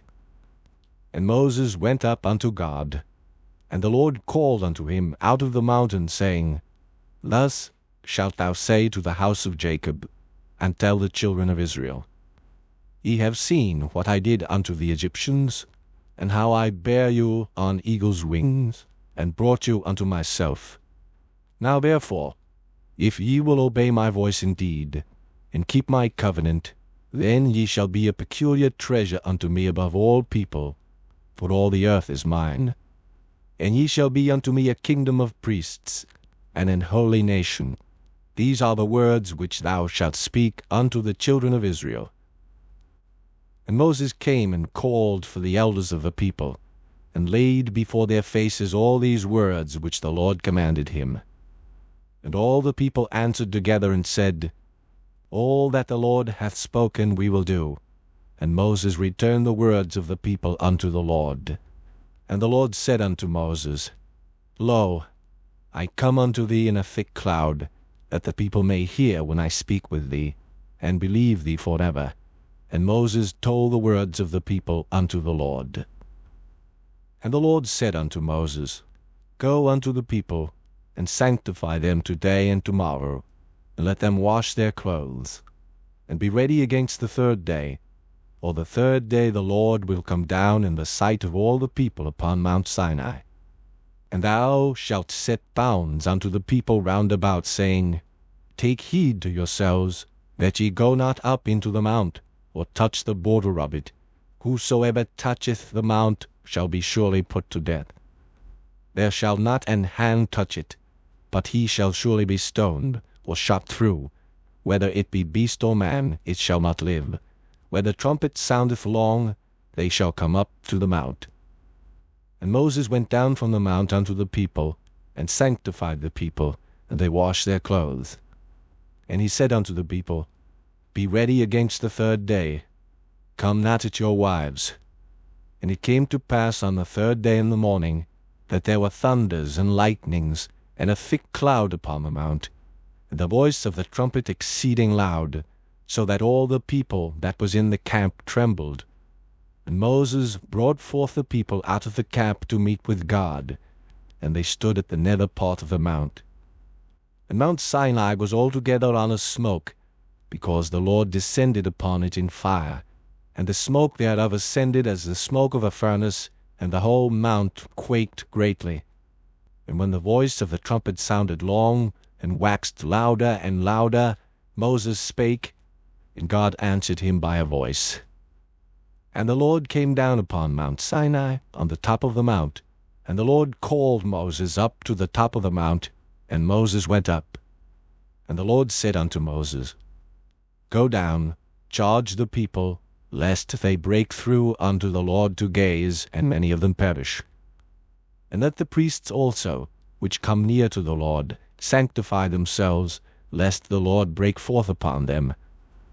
And Moses said unto the Lord, The people cannot come up to Mount Sinai, for thou chargest us, saying, Set bounds about the mount, and sanctify it.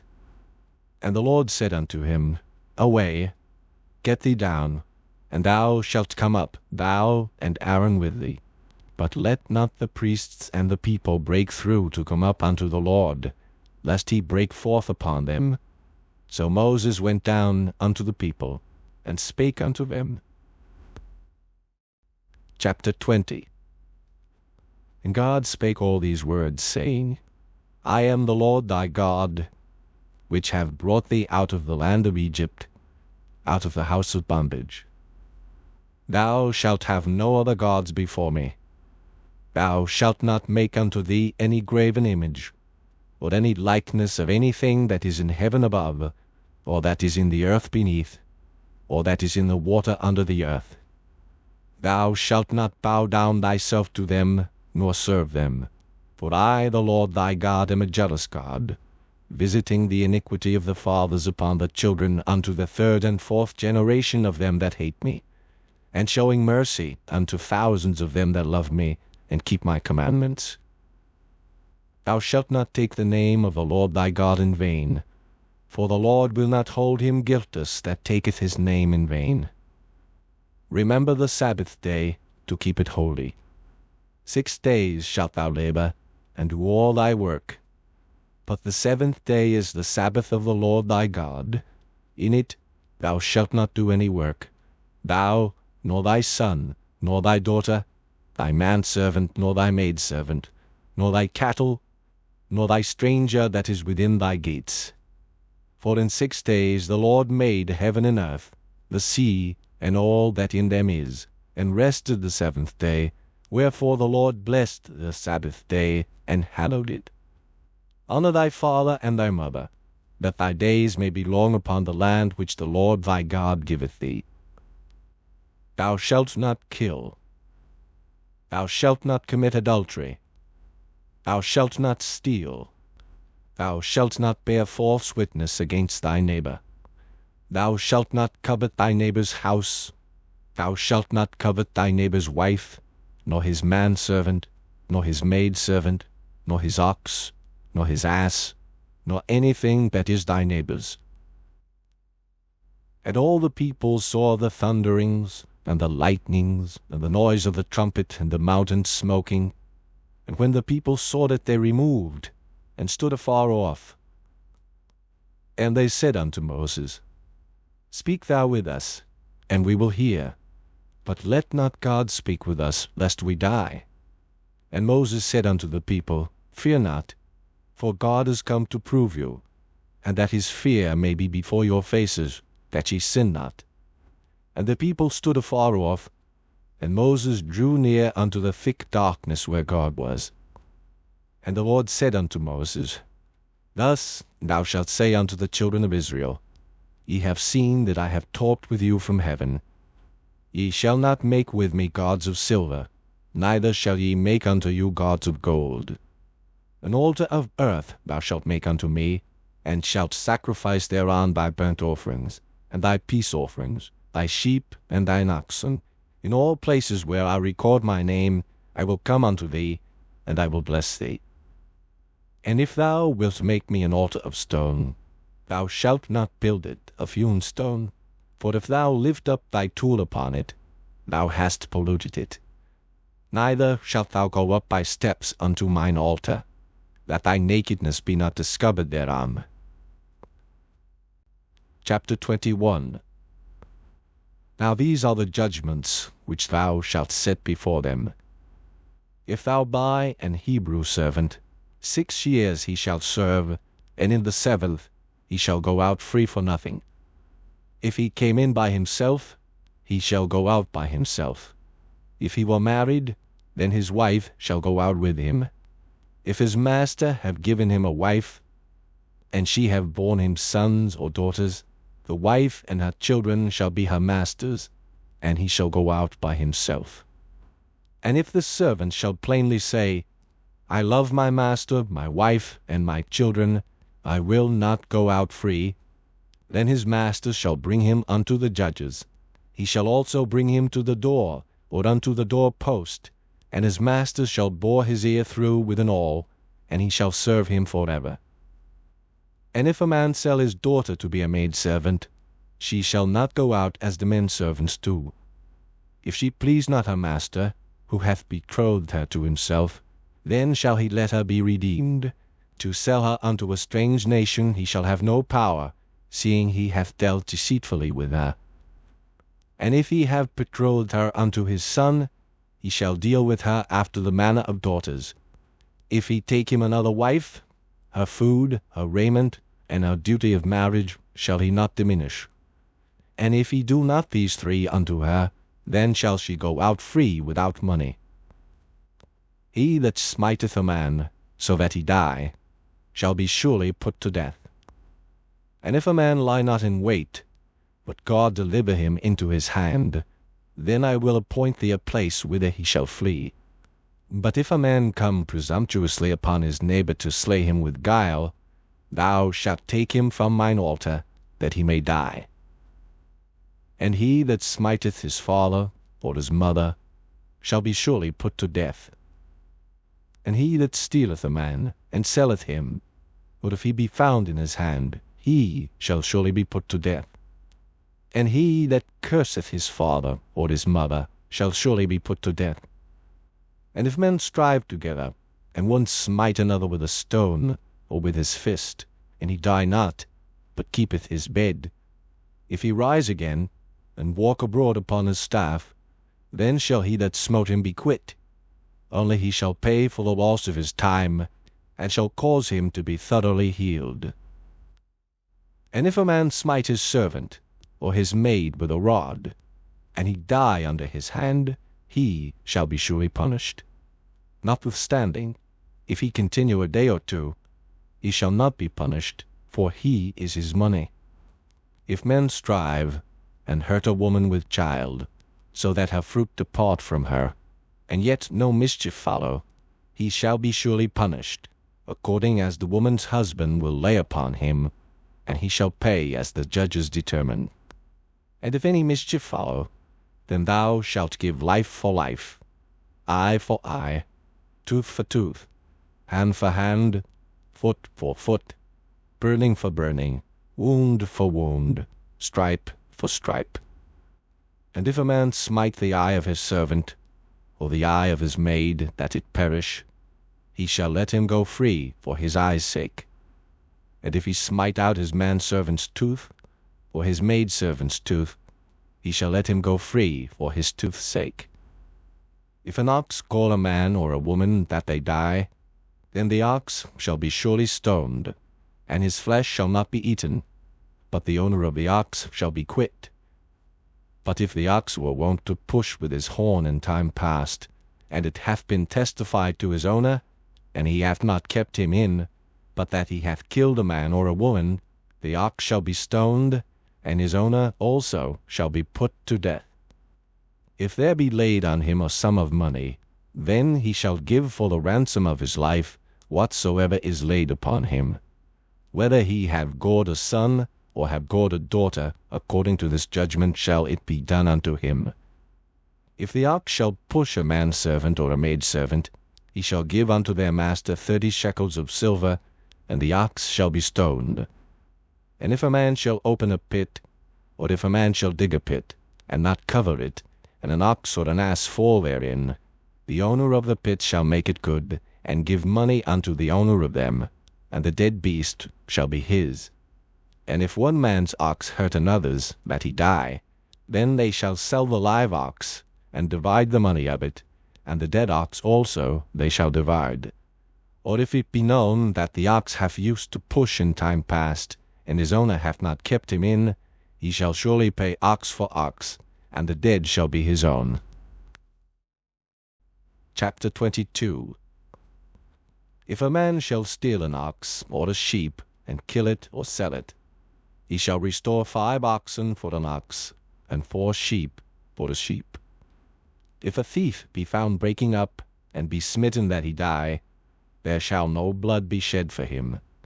If the sun be risen upon him, there shall be blood shed for him, for he should make full restitution. If he have nothing, then he shall be sold for his theft. If the theft be certainly found in his hand alive, whether it be ox or ass or sheep, he shall restore double. If a man shall cause a field or vineyard to be eaten, and shall put in his beast, and shall feed in another man's field, of the best of his own field, and of the best of his own vineyard, shall he make restitution. If fire break out, and catch in thorns, so that the stacks of corn, or the standing corn, or the field be consumed therewith, he that kindled the fire shall surely make restitution. If a man shall deliver unto his neighbor money or stuff to keep, and it be stolen out of the man's house, if the thief be found, let him pay double. If the thief be not found, then the master of the house shall be brought unto the judges, to see whether he have put his hand unto his neighbor's goods. For all manner of trespass, whether it be for ox, for ass, for sheep, for raiment, or for any manner of lost thing, which another challengeth to be his, the cause of both parties shall come before the judges, and whom the judges shall condemn, he shall pay double unto his neighbor. If a man deliver unto his neighbor an ass, or an ox, or a sheep, or any beast to keep, and it die, or be hurt, or driven away, no man seeing it, then shall an oath of the Lord be between them both, that he hath not put his hand unto his neighbor's goods, and the owner of it shall accept thereof, and he shall not make it good. And if it be stolen from him, he shall make restitution unto the owner thereof. If it be torn in pieces, then let him bring it for witness, and he shall not make good that which was torn. And if a man borrow aught of his neighbor, and it be hurt or die, the owner thereof being not with it, he shall surely make it good. But if the owner thereof be with it, he shall not make it good. If it be an hired thing, it came for his hire. And if a man entice a maid that is not betrothed, and lie with her, he shall surely endow her to be his wife. If her father utterly refuse to give her unto him, he shall pay money according to the dowry of virgins. Thou shalt not suffer a witch to live. Whosoever lieth with a beast shall surely be put to death. He that sacrificeth unto any god, save unto the Lord only, he shall be utterly destroyed. Thou shalt neither vex a stranger, nor oppress him, for ye were strangers in the land of Egypt. Ye shall not afflict any widow or fatherless child. If thou afflict them in any wise, and they cry at all unto me, I will surely hear their cry, and my wrath shall wax hot, and I will kill you with the sword, and your wives shall be widows, and your children fatherless. If thou lend money to any of my people that is poor by thee, thou shalt not be to him as an usurer, neither shalt thou lay upon him usury. If thou at all take thy neighbor's raiment to pledge, thou shalt deliver it unto him by that the sun goeth down. For that is his covering only, it is his raiment for his skin, wherein shall he sleep? And it shall come to pass, when he crieth unto me, that I will hear, for I am gracious. Thou shalt not revile the gods, nor curse the ruler of thy people. Thou shalt not delay to offer the first of thy ripe fruits, and of thy liquors, the firstborn of thy sons shalt thou give unto me. Likewise shalt thou do with thine oxen, and with thy sheep. 7 days it shall be with his dam. On the 8th day thou shalt give it me. And ye shall be holy men unto me. Neither shall ye eat any flesh that is torn of beasts in the field. Ye shall cast it to the dogs. Chapter 23. Thou shalt not raise a false report. Put not thine hand with the wicked to be an unrighteous witness. Thou shalt not follow a multitude to do evil. Neither shalt thou speak in a cause to decline after many to wrest judgment. Neither shalt thou countenance a poor man in his cause. If thou meet thine enemy's ox or his ass going astray, thou shalt surely bring it back to him again. If thou see the ass of him that hateth thee lying under his burden, and wouldest forbear to help him, thou shalt surely help with him. Thou shalt not wrest the judgment of thy poor in his cause. Keep thee far from a false matter, and the innocent and righteous slay thou not. for I will not justify the wicked. And thou shalt take no gift, for the gift blindeth the wise, and perverteth the words of the righteous. Also thou shalt not oppress a stranger, for ye know the heart of a stranger, seeing ye were strangers in the land of Egypt. In 6 years thou shalt sow thy land, and shalt gather in the fruits thereof. But the 7th year thou shalt let it rest and lie still, that the poor of thy people may eat. And what they leave the beasts of the field shall eat. In like manner thou shalt deal with thy vineyard, and with thy oliveyard. 6 days thou shalt do thy work, and on the 7th day thou shalt rest, that thine ox and thine ass may rest, and the son of thy handmaid, and the stranger may be refreshed. And in all things that I have said unto you be circumspect, and make no mention of the name of other gods, neither let it be heard out of thy mouth. 3 times thou shalt keep a feast unto me in the year. Thou shalt keep the feast of unleavened bread. Thou shalt eat unleavened bread 7 days, as I commanded thee, in the time appointed of the month Abib, for in it thou camest out from Egypt, and none shall appear before me empty. And the feast of harvest, the first fruits of thy labors, which thou hast sown in the field, and the feast of ingathering, which is in the end of the year, when thou hast gathered in thy labors out of the field. 3 times in the year all thy males shall appear before the Lord God. Thou shalt not offer the blood of my sacrifice with leavened bread, neither shall the fat of my sacrifice remain until the morning. The first of the first fruits of thy land thou shalt bring into the house of the Lord thy God. Thou shalt not seal a kid in his mother's milk. Behold, I send an angel before thee, to keep thee in the way, and to bring thee into the place which I have prepared. Beware of him, and obey his voice. Provoke him not, for he will not pardon your transgressions, for my name is in him. But if thou shalt indeed obey his voice, and do all that I speak, then I will be an enemy unto thine enemies, and an adversary unto thine adversaries. For mine angel shall go before thee, and bring thee in unto the Amorites, and the Hittites, and the Perizzites, and the Canaanites, and the Hivites, and the Jebusites, and I will cut them off. Thou shalt not bow down to their gods, nor serve them, nor do after their works, but thou shalt utterly overthrow them, and quite break down their images. And ye shall serve the Lord your God, and he shall bless thy bread and thy water, and I will take sickness away from the midst of thee. There shall nothing cast their young, nor be barren in thy land. The number of thy days I will fulfill. I will send my fear before thee, and will destroy all the people to whom thou shalt come, and I will make all thine enemies turn their backs unto thee. And I will send hornets before thee, which shall drive out the Hivite, the Canaanite, and the Hittite from before thee. I will not drive them out from before thee in 1 year, lest the land become desolate, and the beasts of the field multiply against thee. By little and little I will drive them out from before thee, until thou be increased, and inherit the land. And I will set thy bounds from the Red Sea even unto the sea of the Philistines, and from the desert unto the river. For I will deliver the inhabitants of the land into your hand, and thou shalt drive them out before thee. Thou shalt make no covenant with them, nor with their gods. They shall not dwell in thy land, lest they make thee sin against me. For if thou serve their gods, it will surely be a snare unto thee. Chapter 24. And he said unto Moses, Come up unto the Lord, thou, and Aaron, Nadab, and Abihu, and 70 of the elders of Israel, and worship ye afar off. And Moses alone shall come near the Lord, but they shall not come nigh, neither shall the people go up with him.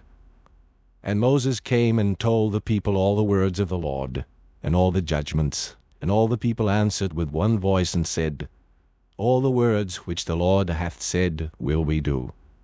And Moses wrote all the words of the Lord, and rose up early in the morning, and builded an altar under the hill, and 12 pillars, according to the 12 tribes of Israel. And he sent young men of the children of Israel, which offered burnt offerings and sacrificed peace offerings of oxen unto the Lord. And Moses took half of the blood, and put it in basins, and half of the blood he sprinkled on the altar. And he took the book of the covenant, and read in the audience of the people, and they said, All that the Lord hath said will we do, and be obedient.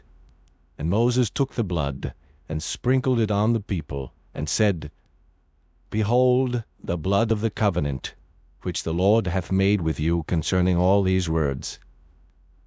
Then went up Moses and Aaron, Nadab and Abihu, and 70 of the elders of Israel. And they saw the God of Israel, and there was under his feet as it were a paved work of a sapphire stone, and as it were the body of heaven in his clearness. And upon the nobles of the children of Israel he laid not his hand. Also they saw God, and did eat and drink. And the Lord said unto Moses, Come up to me into the mount, and be there. And I will give thee tables of stone, and a law, and commandments which I have written, that thou mayest teach them. And Moses rose up, and his minister Joshua, and Moses went up into the mount of God. And he said unto the elders, Tarry ye here for us, until we come again unto you. And behold, Aaron and Hur are with you. If any man have any matters to do, let him come unto them. And Moses went up into the mount, and a cloud covered the mount. And the glory of the Lord abode upon Mount Sinai, and the cloud covered it 6 days.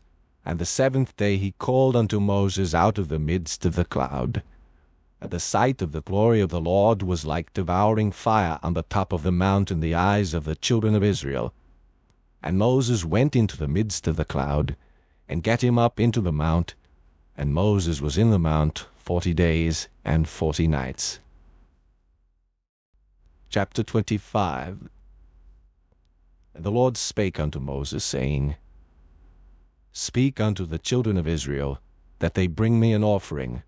Of every man that giveth it willingly with his heart ye shall take my offering. And this is the offering which ye shall take of them, gold, and silver, and brass, and blue, and purple, and scarlet, and fine linen, and goat's hair, and rams' skins dyed red, and badgers' skins, and shittim wood. Oil for the light, spices for anointing oil, and for sweet incense, onyx stones, and stones to be set in the ephod, and in the breastplate. And let them make me a sanctuary, that I may dwell among them, according to all that I show thee, after the pattern of the tabernacle, and the pattern of all the instruments thereof, even so shall ye make it. And they shall make an ark of shittim wood. 2 cubits and a half shall be the length thereof, and 1 cubit and a half the breadth thereof, and 1 cubit and a half the height thereof.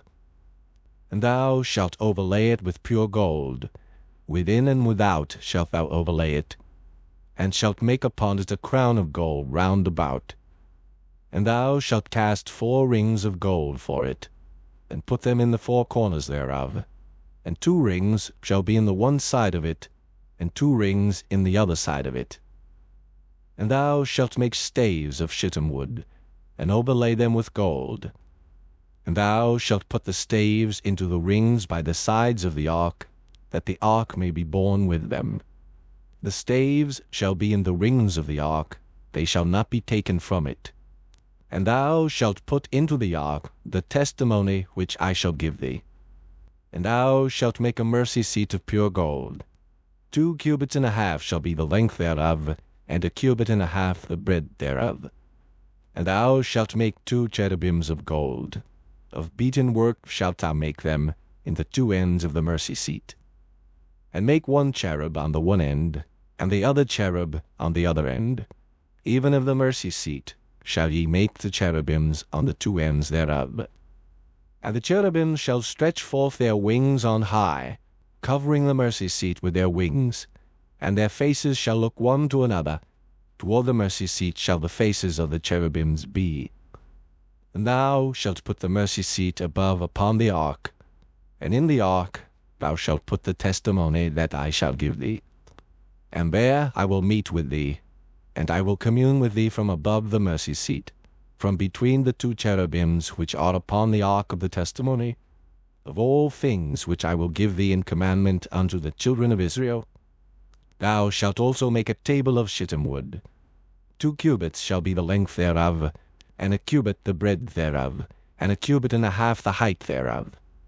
And thou shalt overlay it with pure gold, and make thereto a crown of gold round about. And thou shalt make unto it a border of an handbreadth round about, and thou shalt make a golden crown to the border thereof round about. And thou shalt make for it 4 rings of gold, and put the rings in the 4 corners that are on the 4 feet thereof. Over against the border shall the rings be for places of the staves to bear the table. And thou shalt make the staves of shittim wood, and overlay them with gold, that the table may be borne with them.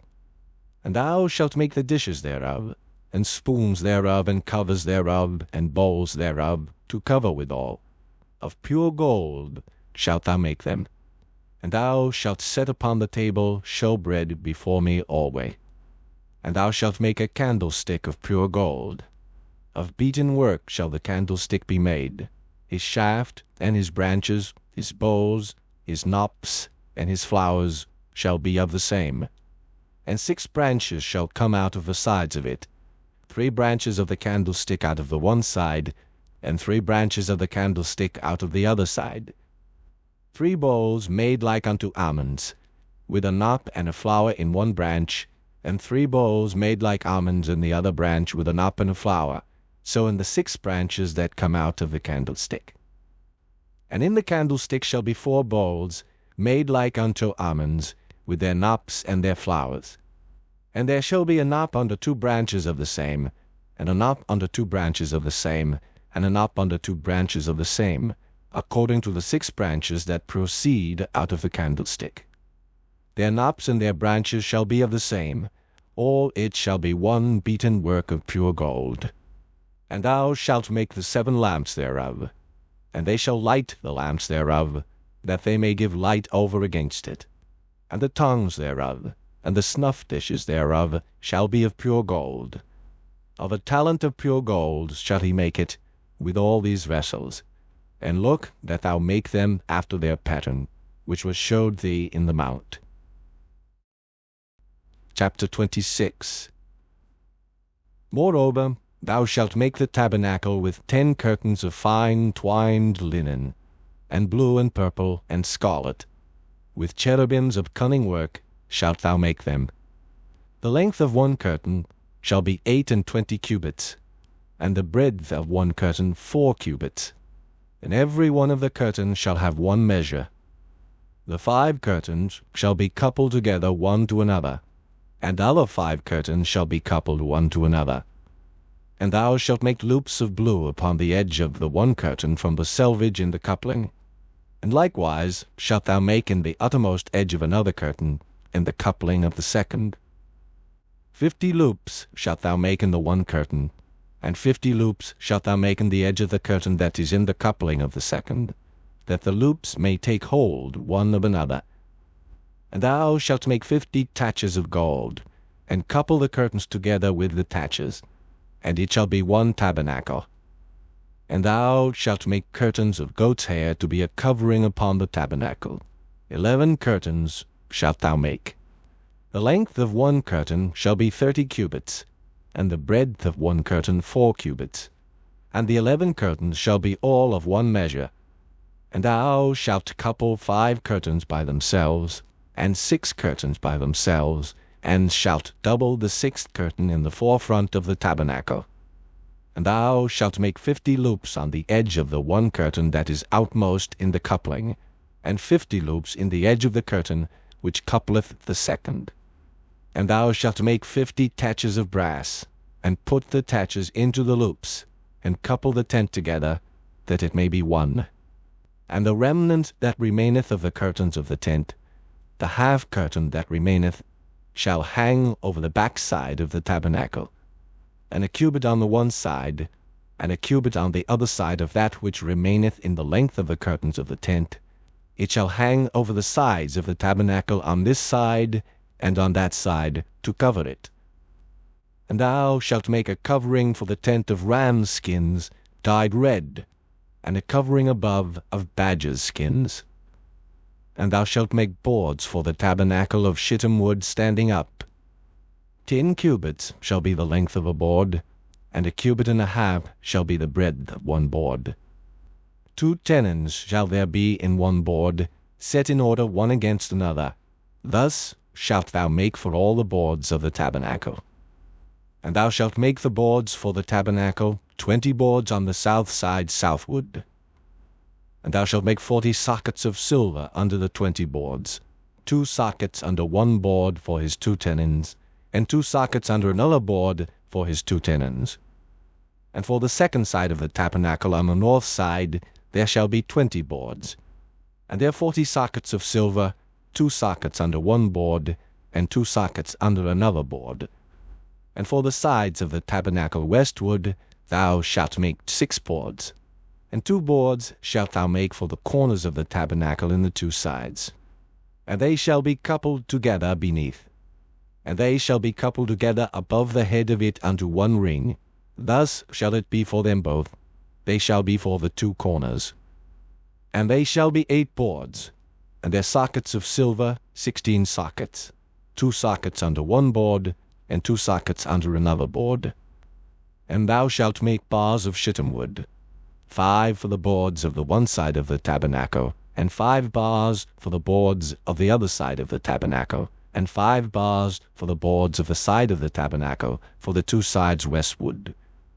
And the middle bar in the midst of the boards shall reach from end to end. And thou shalt overlay the boards with gold, and make their rings of gold for places for the bars. And thou shalt overlay the bars with gold. And thou shalt rear up the tabernacle according to the fashion thereof which was showed thee in the mount. And thou shalt make a veil of blue, and purple, and scarlet, and fine twined linen of cunning work. With cherubims shall it be made. And thou shalt hang it upon 4 pillars of shittim wood overlaid with gold. Their hooks shall be of gold upon the 4 sockets of silver. And thou shalt hang up the veil under the taches, that thou mayest bring in thither within the veil the ark of the testimony. And the veil shall divide unto you between the holy place and the most holy. And thou shalt put the mercy seat upon the ark of the testimony in the most holy place. And thou shalt set the table without the veil, and the candlestick over against the table on the side of the tabernacle toward the south. And thou shalt put the table on the north side. And thou shalt make an hanging for the door of the tent, of blue, and purple, and scarlet, and fine twined linen, wrought with needlework. And thou shalt make for the hanging 5 pillars of shittim wood, and overlay them with gold, and their hooks shall be of gold, and thou shalt cast 5 sockets of brass for them. Chapter 27. And thou shalt make an altar of shittim wood, 5 cubits long, and 5 cubits broad. The altar shall be foursquare, and the height thereof shall be 3 cubits. And thou shalt make the horns of it upon the 4 corners thereof. His horns shall be of the same, and thou shalt overlay it with brass. And thou shalt make his pans to receive his ashes, and his shovels, and his basins, and his flesh whoops, and his fire pans. All the vessels thereof thou shalt make of brass. And thou shalt make for it a grate of network of brass, and upon the net shalt thou make 4 brazen rings in the 4 corners thereof. And thou shalt put it under the compass of the altar beneath, that the net may be even to the midst of the altar. And thou shalt make staves for the altar, staves of shittim wood, and overlay them with brass. And the staves shall be put into the rings, and the staves shall be upon the 2 sides of the altar to bear it. Hollow with boards shalt thou make it, as it was showed thee in the mount, so shall they make it. And thou shalt make the court of the tabernacle. For the south side southward there shall be hangings for the court of fine twined linen of 100 cubits long for one side, and the 20 pillars thereof, and their 20 sockets shall be of brass, The hooks of the pillars and their fillets shall be of silver. And likewise for the north side in length there shall be hangings of 100 cubits long, and his 20 pillars and their 20 sockets of brass, the hooks of the pillars and their fillets of silver. And for the breadth of the court on the west side shall be hangings of 50 cubits, their pillars 10, and their sockets 10. And the breadth of the court on the east side eastward shall be 50 cubits. The hangings of one side of the gate shall be 15 cubits, their pillars 3, and their sockets 3. And on the other side shall be hangings 15 cubits, their pillars 3, and their sockets 3. And for the gate of the court shall be an hanging of 20 cubits of blue, and purple, and scarlet, and fine twined linen, wrought with needlework, and their pillars shall be 4, and their sockets 4. All the pillars round about the court shall be filleted with silver. Their hooks shall be of silver, and their sockets of brass. The length of the court shall be 100 cubits, and the breadth 50 everywhere, and the height 5 cubits of fine twined linen, and their sockets of brass. All the vessels of the tabernacle, in all the service thereof, and all the pins thereof, and all the pins of the court, shall be of brass. And thou shalt command the children of Israel, that they bring thee pure oil olive beaten for the light, to cause the lamp to burn always. In the tabernacle of the congregation without the veil, which is before the testimony, Aaron and his sons shall order it from evening to morning before the Lord. It shall be a statute forever unto their generations on the behalf of the children of Israel. Chapter 28. And take thou unto thee Aaron thy brother, and his sons with him, from among the children of Israel, that he may minister unto me in the priest's office, even Aaron, Nadab, and Abihu, Eleazar, and Ithamar, Aaron's sons. And thou shalt make holy garments for Aaron thy brother, for glory and for beauty. And thou shalt speak unto all that are wise-hearted, whom I have filled with the spirit of wisdom, that they may make Aaron's garments to consecrate him, that he may minister unto me in the priest's office. These are the garments which they shall make: a breastplate, and an ephod, and a robe, and a broidered coat, a mitre, and a girdle. And they shall make holy garments for Aaron thy brother and his sons, that he may minister unto me in the priest's office. And they shall take gold, and blue, and purple, and scarlet, and fine linen. And they shall make the ephod of gold, of blue, and of purple, of scarlet, and fine twined linen with cunning work. It shall have the 2 shoulder pieces thereof, joined at the 2 edges thereof, and so it shall be joined together. And the curious girdle of the ephod, which is upon it, shall be of the same, according to the work thereof, even of gold, of blue, and purple, and scarlet, and fine twined linen. And thou shalt take 2 onyx stones, and grave on them the names of the children of Israel, 6 of their names on one stone, and the other 6 names of the rest on the other stone, according to their birth. With the work of an engraver in stone, like the engravings of a signet, shalt thou engrave the 2 stones with the names of the children of Israel. Thou shalt make them to be set in ouches of gold. And thou shalt put the 2 stones upon the shoulders of the ephod for stones of memorial unto the children of Israel. And Aaron shall bear their names before the Lord upon his 2 shoulders for a memorial. And thou shalt make ouches of gold, and 2 chains of pure gold at the ends. Of wreathen work shalt thou make them, and fasten the wreathen chains to the ouches. And thou shalt make the breastplate of judgment with cunning work. After the work of the ephod thou shalt make it, of gold, of blue, and of purple, and of scarlet and of fine twined linen shalt thou make it. 4 square it shall be, being doubled.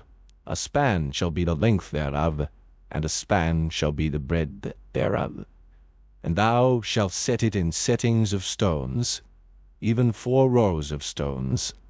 The first row shall be a sardius, a topaz, and a carbuncle. This shall be the first row. And the second row shall be an emerald, a sapphire, and a diamond. And the third row a ligure, an agate, and an amethyst. And the fourth row a beryl, and an onyx, and a jasper. They shall be set in gold in their enclosings. And the stone shall be with the names of the children of Israel, 12, according to their names, like the engravings of a signet. Every one with his name shall they be according to the 12 tribes. And thou shalt make upon the breastplate chains at the ends of wreathen work of pure gold. And thou shalt make upon the breastplate 2 rings of gold, and shalt put the 2 rings on the 2 ends of the breastplate. And thou shalt put the 2 wreathen chains of gold in the 2 rings which are on the ends of the breastplate. And the other 2 ends of the 2 wreathen chains thou shalt fasten in the 2 ouches, and put them on the shoulder pieces of the ephod before it. And thou shalt make 2 rings of gold, and thou shalt put them upon the 2 ends of the breastplate in the border thereof, which is in the side of the ephod inward. And 2 other rings of gold thou shalt make, and shalt put them on the 2 sides of the ephod underneath, toward the forepart thereof, over against the other coupling thereof, above the curious girdle of the ephod. And they shall bind the breastplate by the rings thereof unto the rings of the ephod with a lace of blue, that it may be above the curious girdle of the ephod, and that the breastplate be not loosed from the ephod. And Aaron shall bear the names of the children of Israel in the breastplate of judgment upon his heart, when he goeth in unto the holy place, for a memorial before the Lord continually. And thou shalt put in the breastplate of judgment the Urim and the Thummim, and they shall be upon Aaron's heart, when he goeth in before the Lord. And Aaron shall bear the judgment of the children of Israel upon his heart before the Lord continually. And thou shalt make the robe of the ephod all of blue. And there shall be an hole in the top of it, in the midst thereof. It shall have a binding of woven work round about the hole of it, as it were the hole of an habergeon, that it be not rent. And beneath upon the hem of it thou shalt make pomegranates of blue, and of purple, and of scarlet, round about the hem thereof, and bells of gold between them round about, a golden bell and a pomegranate, a golden bell and a pomegranate upon the hem of the robe round about. And it shall be upon Aaron to minister, and his sound shall be heard when he goeth in unto the holy place before the Lord, and when he cometh out, that he die not. And thou shalt make a plate of pure gold, engrave upon it, like the engravings of a signet, Holiness to the Lord. And thou shalt put it on a blue lace, that it may be upon the mitre, upon the forefront of the mitre it shall be. And it shall be upon Aaron's forehead, that Aaron may bear the iniquity of the holy things, which the children of Israel shall hallow in all their holy gifts. And it shall be always upon his forehead, that they may be accepted before the Lord. And thou shalt embroider the coat of fine linen, and thou shalt make the mitre of fine linen, and thou shalt make the girdle of needlework. And for Aaron's sons thou shalt make coats, and thou shalt make for them girdles, and bonnets shalt thou make for them, for glory and for beauty. And thou shalt put them upon Aaron thy brother, and his sons with him, and shalt anoint them, and consecrate them, and sanctify them, that they may minister unto me in the priest's office. And thou shalt make them linen breeches to cover their nakedness, from the loins even unto the thighs they shall reach. And they shall be upon Aaron and upon his sons, when they come in unto the tabernacle of the congregation, or when they come near unto the altar to minister in the holy place, that they bear not iniquity and die. It shall be a statute forever unto him and his seed after him. Chapter 29. And this is the thing that thou shalt do unto them to hallow them, to minister unto me in the priest's office. Take 1 young bullock, and 2 rams without blemish, and unleavened bread, and cakes unleavened, tempered with oil, and wafers unleavened, anointed with oil. Of wheaten flour shalt thou make them. And thou shalt put them into 1 basket, and bring them in the basket, with the bullock and the 2 rams. And Aaron and his sons thou shalt bring unto the door of the tabernacle of the congregation, and shalt wash them with water. And thou shalt take the garments, and put upon Aaron the coat, and the robe of the ephod, and the breastplate, and gird him with the curious girdle of the ephod. And thou shalt put the mitre upon his head, and put the holy crown upon the mitre. Then shalt thou take the anointing oil, and pour it upon his head, and anoint him. And thou shalt bring his sons, and put coats upon them. And thou shalt gird them with girdles, Aaron and his sons, and put the bonnets on them, and the priest's office shall be theirs for a perpetual statute. And thou shalt consecrate Aaron and his sons. And thou shalt cause a bullock to be brought before the tabernacle of the congregation. And Aaron and his sons shall put their hands upon the head of the bullock. And thou shalt kill the bullock before the Lord, by the door of the tabernacle of the congregation. And thou shalt take of the blood of the bullock, and put it upon the horns of the altar with thy finger, and pour all the blood beside the bottom of the altar. And thou shalt take all the fat that covereth the inwards, and the caul that is above the liver, and the 2 kidneys, and the fat that is upon them, and burn them upon the altar. But the flesh of the bullock, and his skin, and his dung, shalt thou burn with fire without the camp. It is a sin offering. Thou shalt also take 1 ram, and Aaron and his sons shall put their hands upon the head of the ram. And thou shalt slay the ram, and thou shalt take his blood, and sprinkle it round about upon the altar.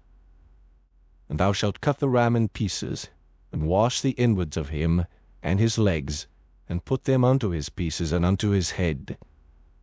And thou shalt burn the whole ram upon the altar.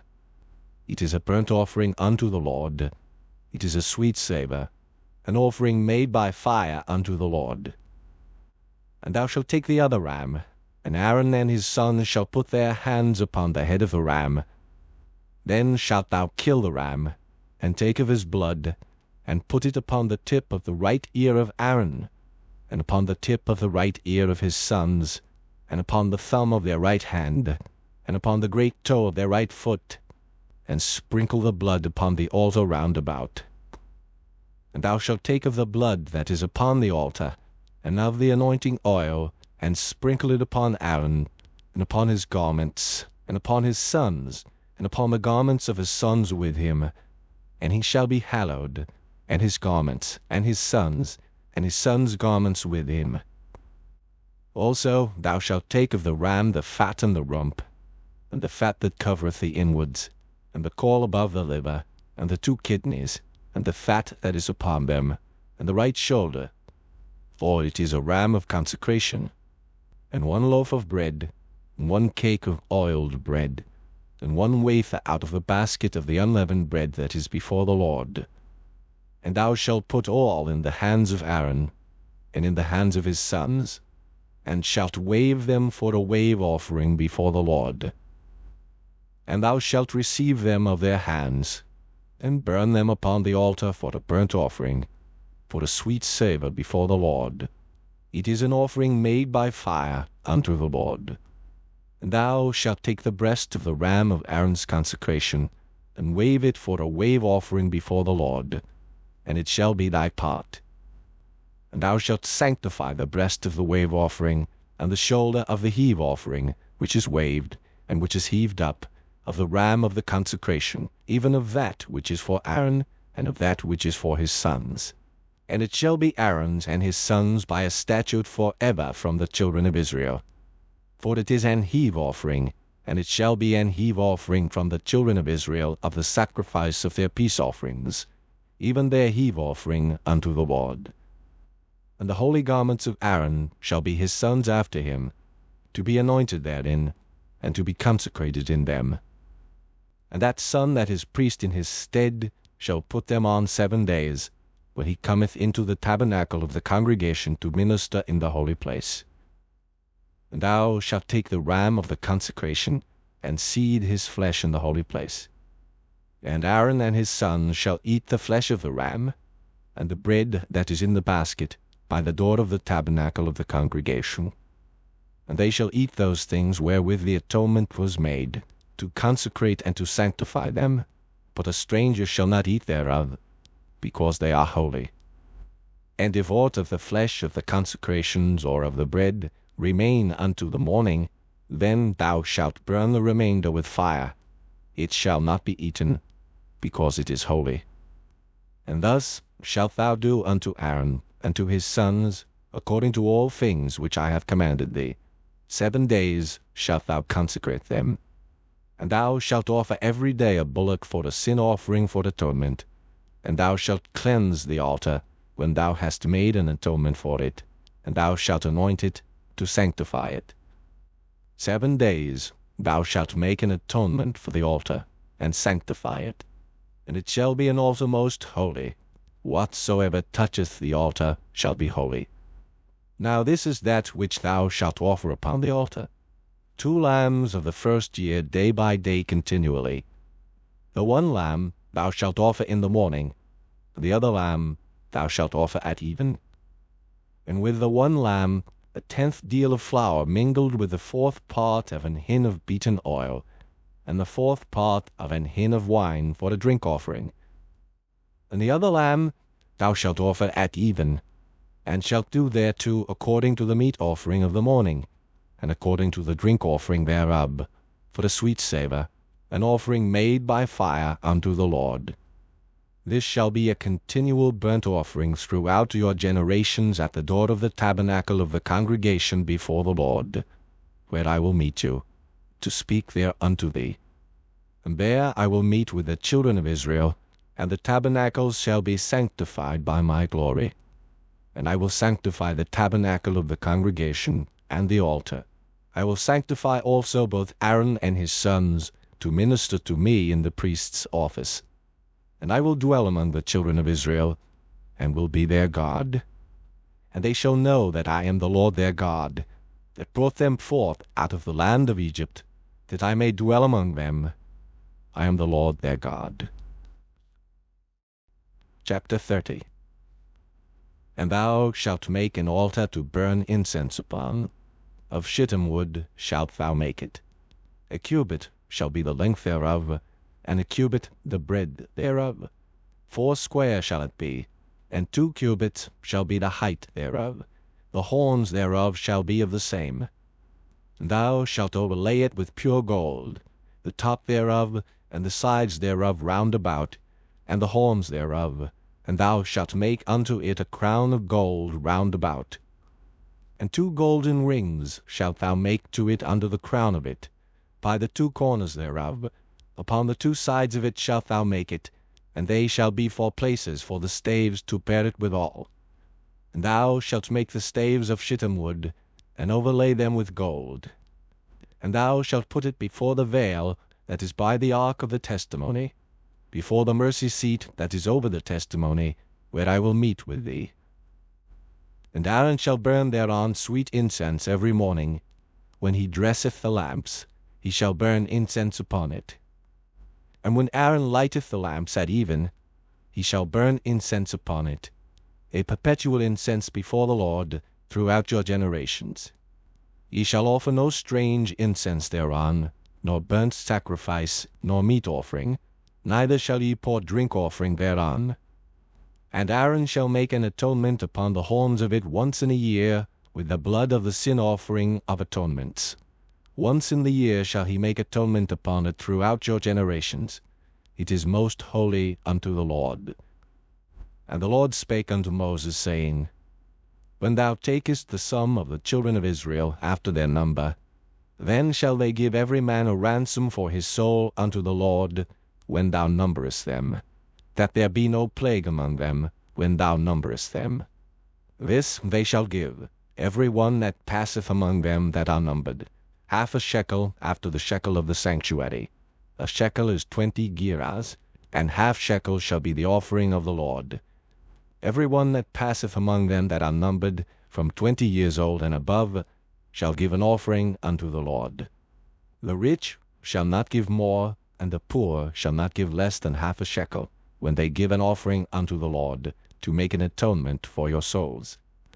And thou shalt take the atonement money of the children of Israel, and shalt appoint it for the service of the tabernacle of the congregation, that it may be a memorial unto the children of Israel before the Lord, to make an atonement for your souls. And the Lord spake unto Moses, saying, Thou shalt also make a laver of brass, and his foot also of brass, to wash withal.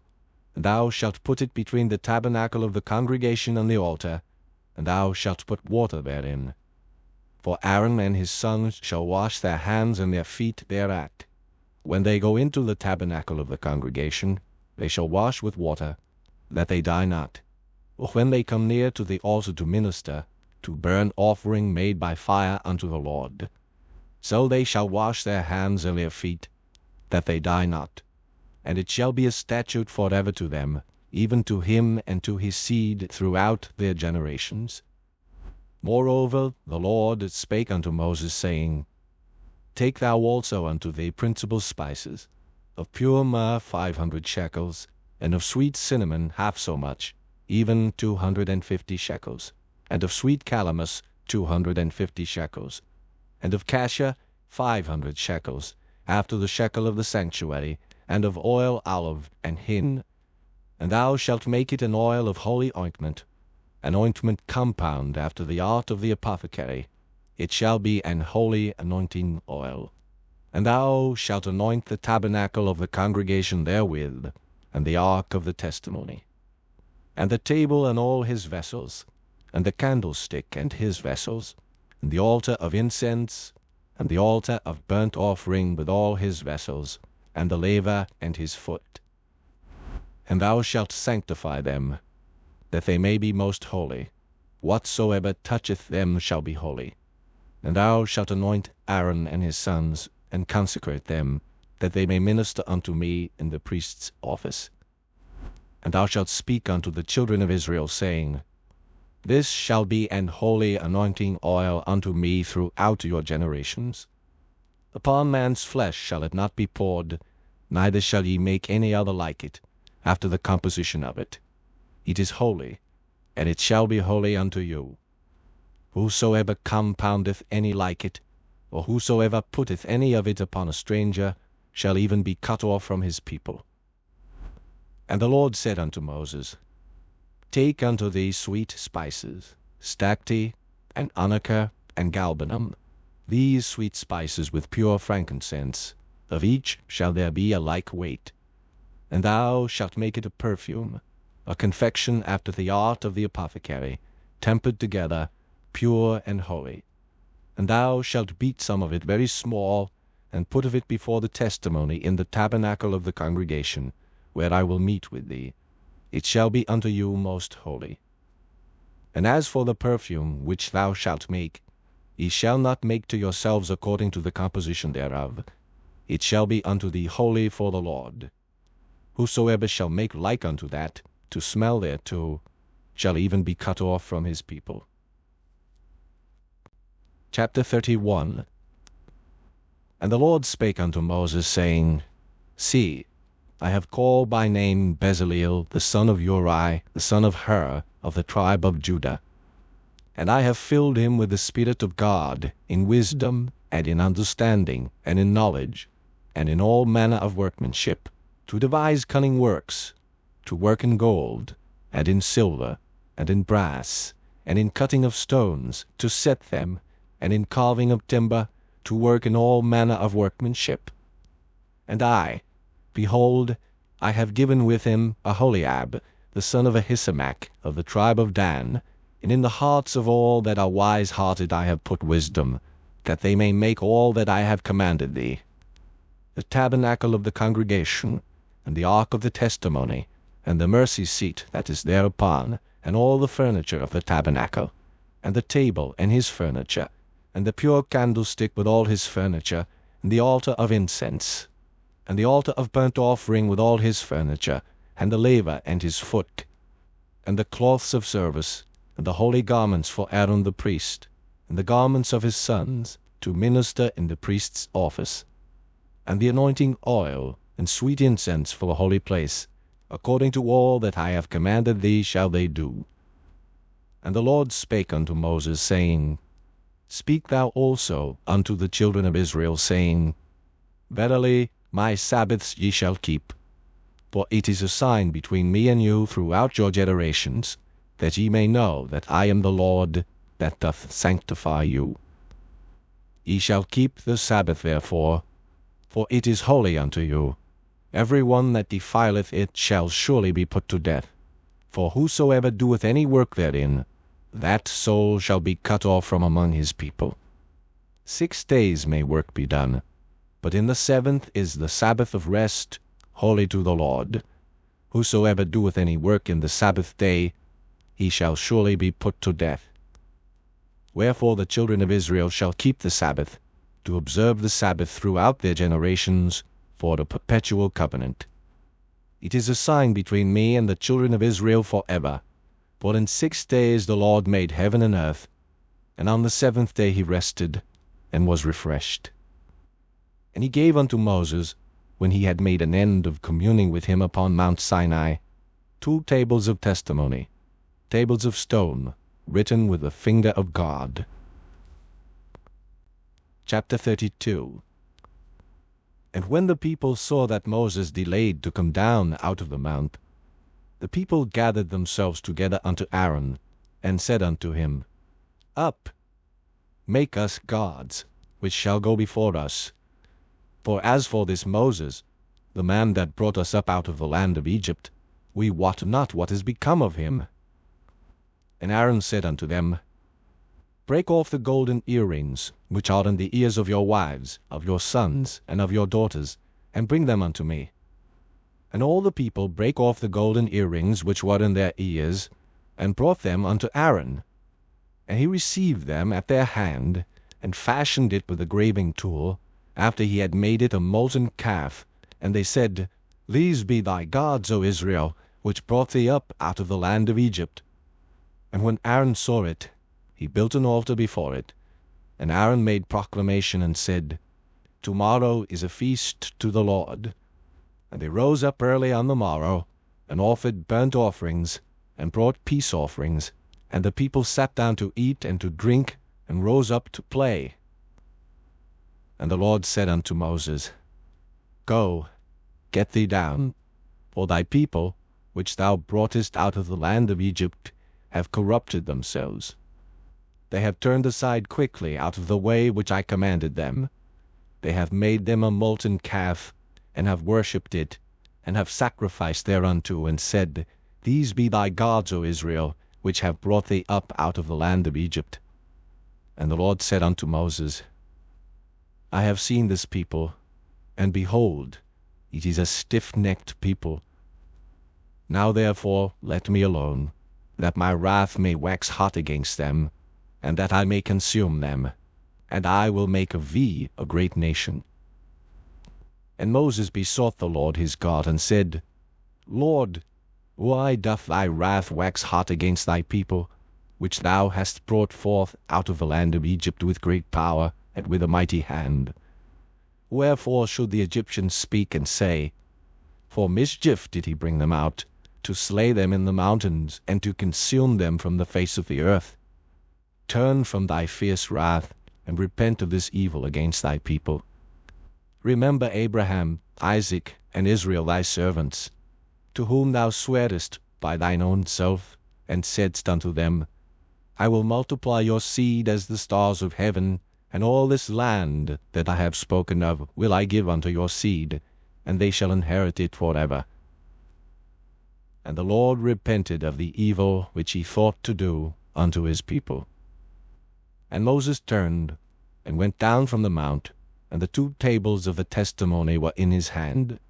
The tables were written on both their sides, on the one side and on the other were they written. And the tables were the work of God, and the writing was the writing of God, graven upon the tables. And when Joshua heard the noise of the people as they shouted, he said unto Moses, There is a noise of war in the camp.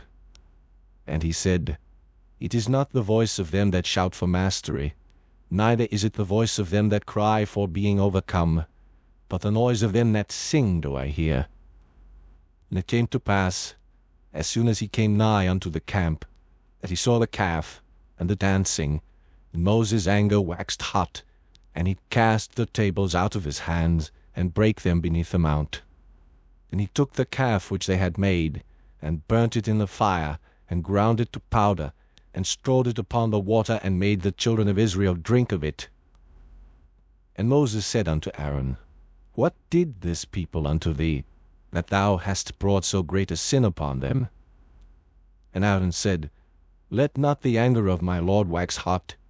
Thou knowest the people, that they are set on mischief. For they said unto me, Make us gods, which shall go before us. For as for this Moses, the man that brought us up out of the land of Egypt, we wot not what has become of him. And I said unto them, Whosoever hath any gold, let him break it off. So they gave it me. Then I cast it into the fire, and there came out this calf. And when Moses saw that the people were naked, for Aaron had made them naked unto their shame among their enemies, then Moses stood in the gate of the camp and said, Who is on the Lord's side? Let him come unto me. And all the sons of Levi gathered themselves together unto him.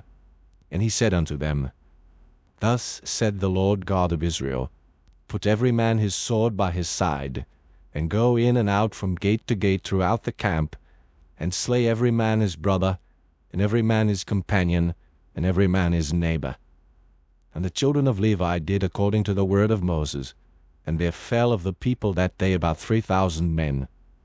For Moses had said, Consecrate yourselves today to the Lord, even every man upon his son and upon his brother, that he may bestow upon you a blessing this day. And it came to pass on the morrow, that Moses said unto the people, Ye have sinned a great sin, and now I will go up unto the Lord. Peradventure I shall make an atonement for your sin. And Moses returned unto the Lord, and said, O this people have sinned a great sin, and have made them gods of gold. Yet now, if thou wilt forgive their sin, and if not, blot me, I pray thee, out of thy book which thou hast written. And the Lord said unto Moses, Whosoever hath sinned against me, him will I blot out of my book. Therefore now go, lead the people unto the place of which I have spoken unto thee. Behold, mine angel shall go before thee. Nevertheless in the day when I will visit their sin upon them. And the Lord plagued the people, because they made the calf which Aaron made. Chapter 33. And the Lord said unto Moses, Depart, and go up hence, thou and the people which thou hast brought up out of the land of Egypt, unto the land which I swear unto Abraham, to Isaac, and to Jacob, saying, Unto thy seed will I give it. And I will send an angel before thee, and I will drive out the Canaanite, the Amorite, and the Hittite, and the Perizzite, the Hivite, and the Jebusite, unto a land flowing with milk and honey. For I will not go up in the midst of thee, for thou art a stiff-necked people, lest I consume thee in the way. And when the people heard these evil tidings, they mourned, and no man did put on him his ornaments. For the Lord had said unto Moses, Say unto the children of Israel, Ye are a stiff-necked people. I will come up into the midst of thee in a moment, and consume thee. Therefore now put off thy ornaments from thee, that I may know what to do unto thee. And the children of Israel stripped themselves of their ornaments by the Mount Horeb. And Moses took the tabernacle, and pitched it without the camp, afar off from the camp, and called it the tabernacle of the congregation. And it came to pass, that every one which sought the Lord went out unto the tabernacle of the congregation, which was without the camp. And it came to pass, when Moses went out unto the tabernacle, that all the people rose up, and stood every man at his tent door, and looked after Moses, until he was gone into the tabernacle. And it came to pass, as Moses entered into the tabernacle, the cloudy pillar descended, and stood at the door of the tabernacle, and the Lord talked with Moses. And all the people saw the cloudy pillar stand at the tabernacle door, and all the people rose up and worshipped, every man in his tent door. And the Lord spake unto Moses face to face, as a man speaketh unto his friend. And he turned again into the camp. But his servant Joshua the son of Nun, a young man, departed not out of the tabernacle. And Moses said unto the Lord, See, thou sayest unto me, Bring up these people, and thou hast not let me know whom thou wilt send with me. Yet thou hast said, I know thee by name, and thou hast also found grace in my sight. Now therefore I pray thee, if I have found grace in thy sight, show me now thy way, that I may know thee, that I may find grace in thy sight, and consider that this nation is thy people. And he said, My presence shall go with thee, and I will give thee rest. And he said unto him, If thy presence go not with me, carry us not up hence. For wherein shall it be known here that I and thy people have found grace in thy sight? Is it not in that thou goest with us? So shall we be separated, I and thy people, from all the people that are upon the face of the earth. And the Lord said unto Moses, I will do this thing also that thou hast spoken, for thou hast found grace in my sight, and I know thee by name. And he said, I beseech thee, show me thy glory. And he said, I will make all my goodness pass before thee, and I will proclaim the name of the Lord before thee, and will be gracious to whom I will be gracious, and will show mercy on whom I will show mercy. And he said, Thou canst not see my face, for there shall no man see me and live. And the Lord said, Behold, there is a place by me, and thou shalt stand upon a rock. And it shall come to pass, while my glory passeth by, that I will put thee in a cleft of the rock, and will cover thee with my hand while I pass by. And I will take away mine hand, and thou shalt see my back parts, but my face shall not be seen. Chapter 34.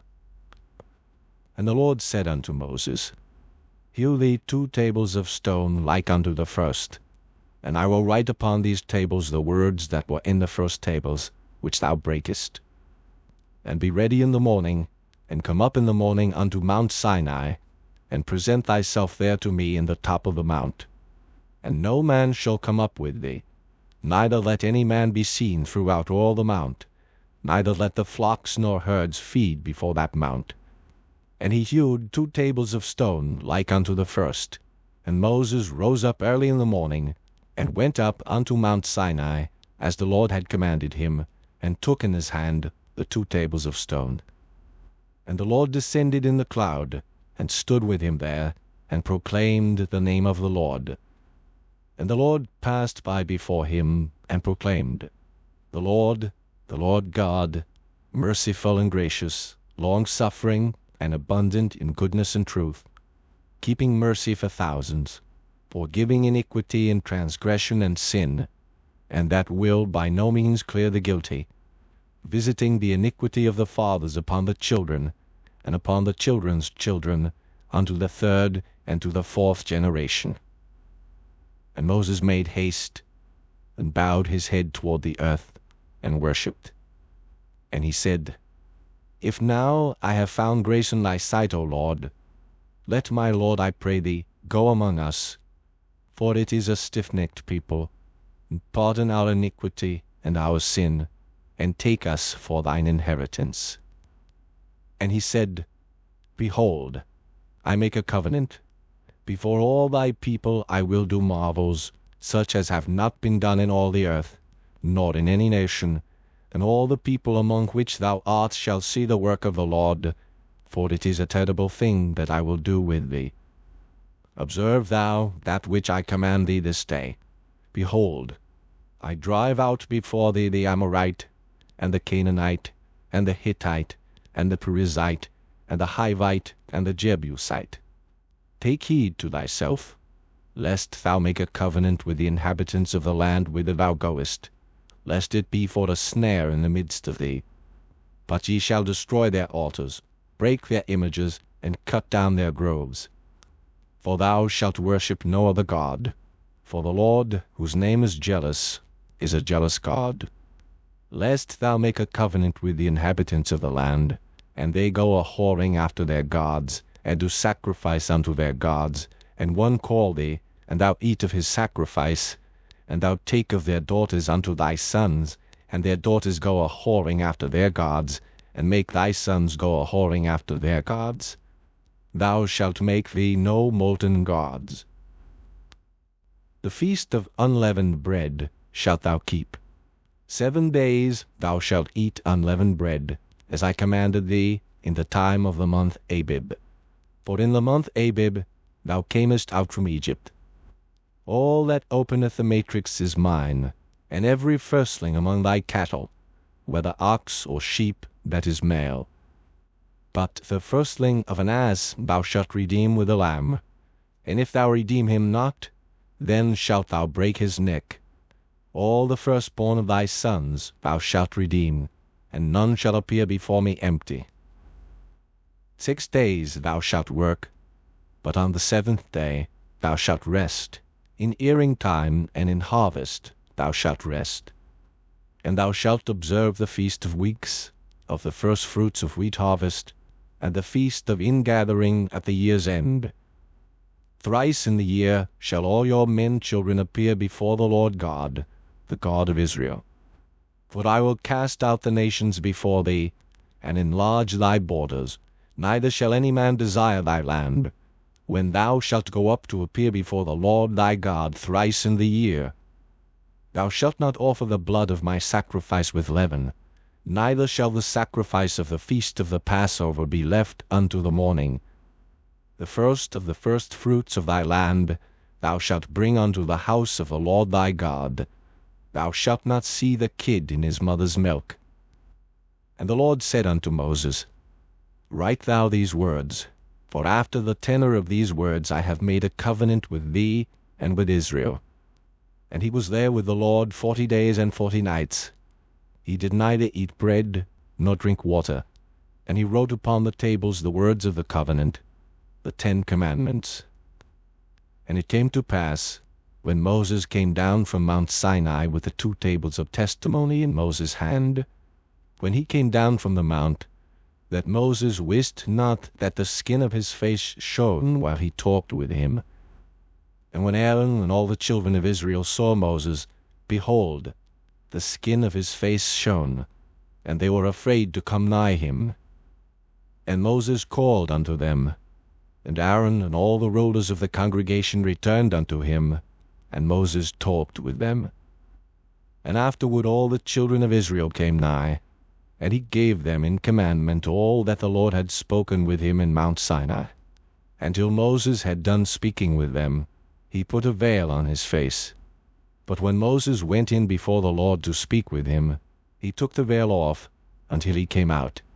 And he came out and spake unto the children of Israel that which he was commanded. And the children of Israel saw the face of Moses, that the skin of Moses' face shone. And Moses put the veil upon his face again, until he went in to speak with him. Chapter 35.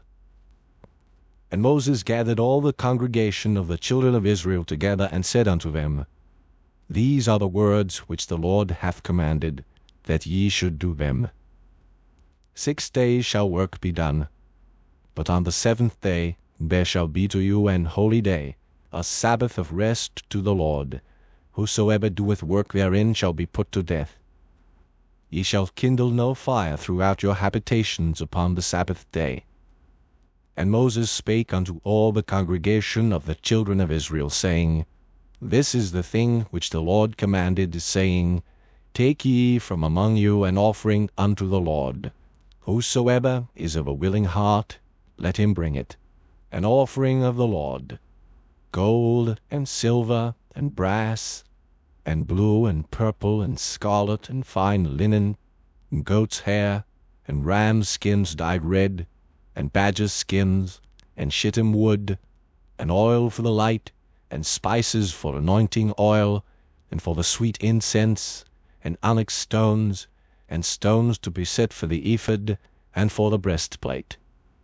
And every wise-hearted among you shall come, and make all that the Lord hath commanded: the tabernacle, his tent, and his covering, his taches, and his boards, his bars, his pillars, and his sockets; the ark, and the staves thereof, with the mercy seat, and the veil of the covering; the table, and his staves, and all his vessels, and the showbread; the candlestick also for the light, and his furniture, and his lamps, with the oil for the light; and the incense altar, and his staves, and the anointing oil, and the sweet incense, and the hanging for the door at the entering in of the tabernacle; the altar of burnt offering, with his brazen grate, his staves, and all his vessels, the laver and his foot; the hangings of the court, his pillars and their sockets, and the hanging for the door of the court; the pins of the tabernacle, and the pins of the court, and their cords; the cloths of service, to do service in the holy place; the holy garments for Aaron the priest, and the garments of his sons, to minister in the priest's office. And all the congregation of the children of Israel departed from the presence of Moses. And they came, every one whose heart stirred him up, and every one whom his spirit made willing, and they brought the Lord's offering to the work of the tabernacle of the congregation, and for all his service, and for the holy garments. And they came, both men and women, as many as were willing-hearted, and brought bracelets and earrings and rings and tablets, all jewels of gold. And every man that offered an offering of gold unto the Lord. And every man with whom was found blue and purple and scarlet, and fine linen, and goat's hair, and red skins of rams, and badgers' skins, brought them. Every one that did offer an offering of silver and brass brought the Lord's offering, and every man with whom was found shittim wood for any work of the service brought it. And all the women that were wise-hearted did spin with their hands, and brought that which they had spun, both of blue, and of purple, and of scarlet, and of fine linen. And all the women whose hearts stirred them up in wisdom spun goat's hair. And the rulers brought onyx stones, and stones to be set for the ephod, and for the breastplate, and spice, and oil for the light, and for the anointing oil, and for the sweet incense. The children of Israel brought a willing offering unto the Lord, every man and woman, whose heart made them willing to bring for all manner of work, which the Lord had commanded to be made by the hand of Moses. And Moses said unto the children of Israel, See, the Lord hath called by name Bezaleel the son of Uri, the son of Hur, of the tribe of Judah. And he hath filled him with the Spirit of God, in wisdom, in understanding, and in knowledge, and in all manner of workmanship, and to devise curious works, to work in gold, and in silver, and in brass, and in the cutting of stones, to set them, and in carving of wood, to make any manner of cunning work. And he hath put in his heart that he may teach, both he and Aholiab, the son of Ahisamach, of the tribe of Dan. Them hath he filled with wisdom of heart, to work all manner of work, of the engraver, and of the cunning workman, and of the embroiderer, in blue, and in purple, in scarlet, and in fine linen, and of the weaver, even of them that do any work, and of those that devise cunning work. Chapter 36. Then wrought Bezaleel and Aholiab, and every wise-hearted man, in whom the Lord put wisdom and understanding, to know how to work all manner of work for the service of the sanctuary, according to all that the Lord had commanded. And Moses called Bezaleel and Aholiab, and every wise-hearted man, in whose heart the Lord had put wisdom, even every one whose heart stirred him up to come unto the work to do it. And they received of Moses all the offering, which the children of Israel had brought for the work of the service of the sanctuary, to make it withal. And they brought yet unto him free offerings every morning. And all the wise men that wrought all the work of the sanctuary came every man from his work which they made. And they spake unto Moses, saying, The people bring much more than enough for the service of the work, which the Lord commanded to make. And Moses gave commandment, and they caused it to be proclaimed throughout the camp, saying, Let neither man nor woman make any more work for the offering of the sanctuary. So the people were restrained from bringing. For the stuff they had was sufficient for all the work to make it, and too much. And every wise-hearted man among them that wrought the work of the tabernacle made 10 curtains of fine twined linen, and blue, and purple, and scarlet. With cherubims of cunning work made he them. The length of one curtain was 28 cubits, and the breadth of one curtain 4 cubits. The curtains were all of one size. And he coupled the 5 curtains one unto another, and the other 5 curtains he coupled one unto another. And he made loops of blue on the edge of one curtain from the selvage in the coupling. Likewise he made in the uttermost side of another curtain in the coupling of the second. 50 loops made he in one curtain, and 50 loops made he in the edge of the curtain which was in the coupling of the second. The loops held one curtain to another. And he made 50 taches of gold, and coupled the curtains one unto another with the taches, so it became one tabernacle. And he made curtains of goat's hair for the tent over the tabernacle. 11 curtains he made them. The length of one curtain was 30 cubits, and 4 cubits was the breadth of one curtain. The 11 curtains were of one size, and he coupled 5 curtains by themselves, and 6 curtains by themselves. And he made 50 loops upon the uttermost edge of the curtain in the coupling, and 50 loops made he upon the edge of the curtain which coupleth the second. And he made 50 taches of brass to couple the tent together, that it might be one. And he made a covering for the tent of rams' skins dyed red, and a covering of badgers' skins above that. And he made boards for the tabernacle of shittim wood, standing up. The length of a board was 10 cubits, and the breadth of a board 1 cubit and a half. One board had 2 tenons, equally distant one from another. Thus did he make for all the boards of the tabernacle. And he made boards for the tabernacle, 20 boards for the south side southward.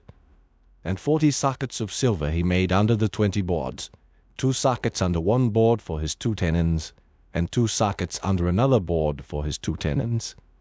And for the other side of the tabernacle, which is toward the north corner, he made 20 boards. And there 40 sockets of silver, 2 sockets under one board, and 2 sockets under another board.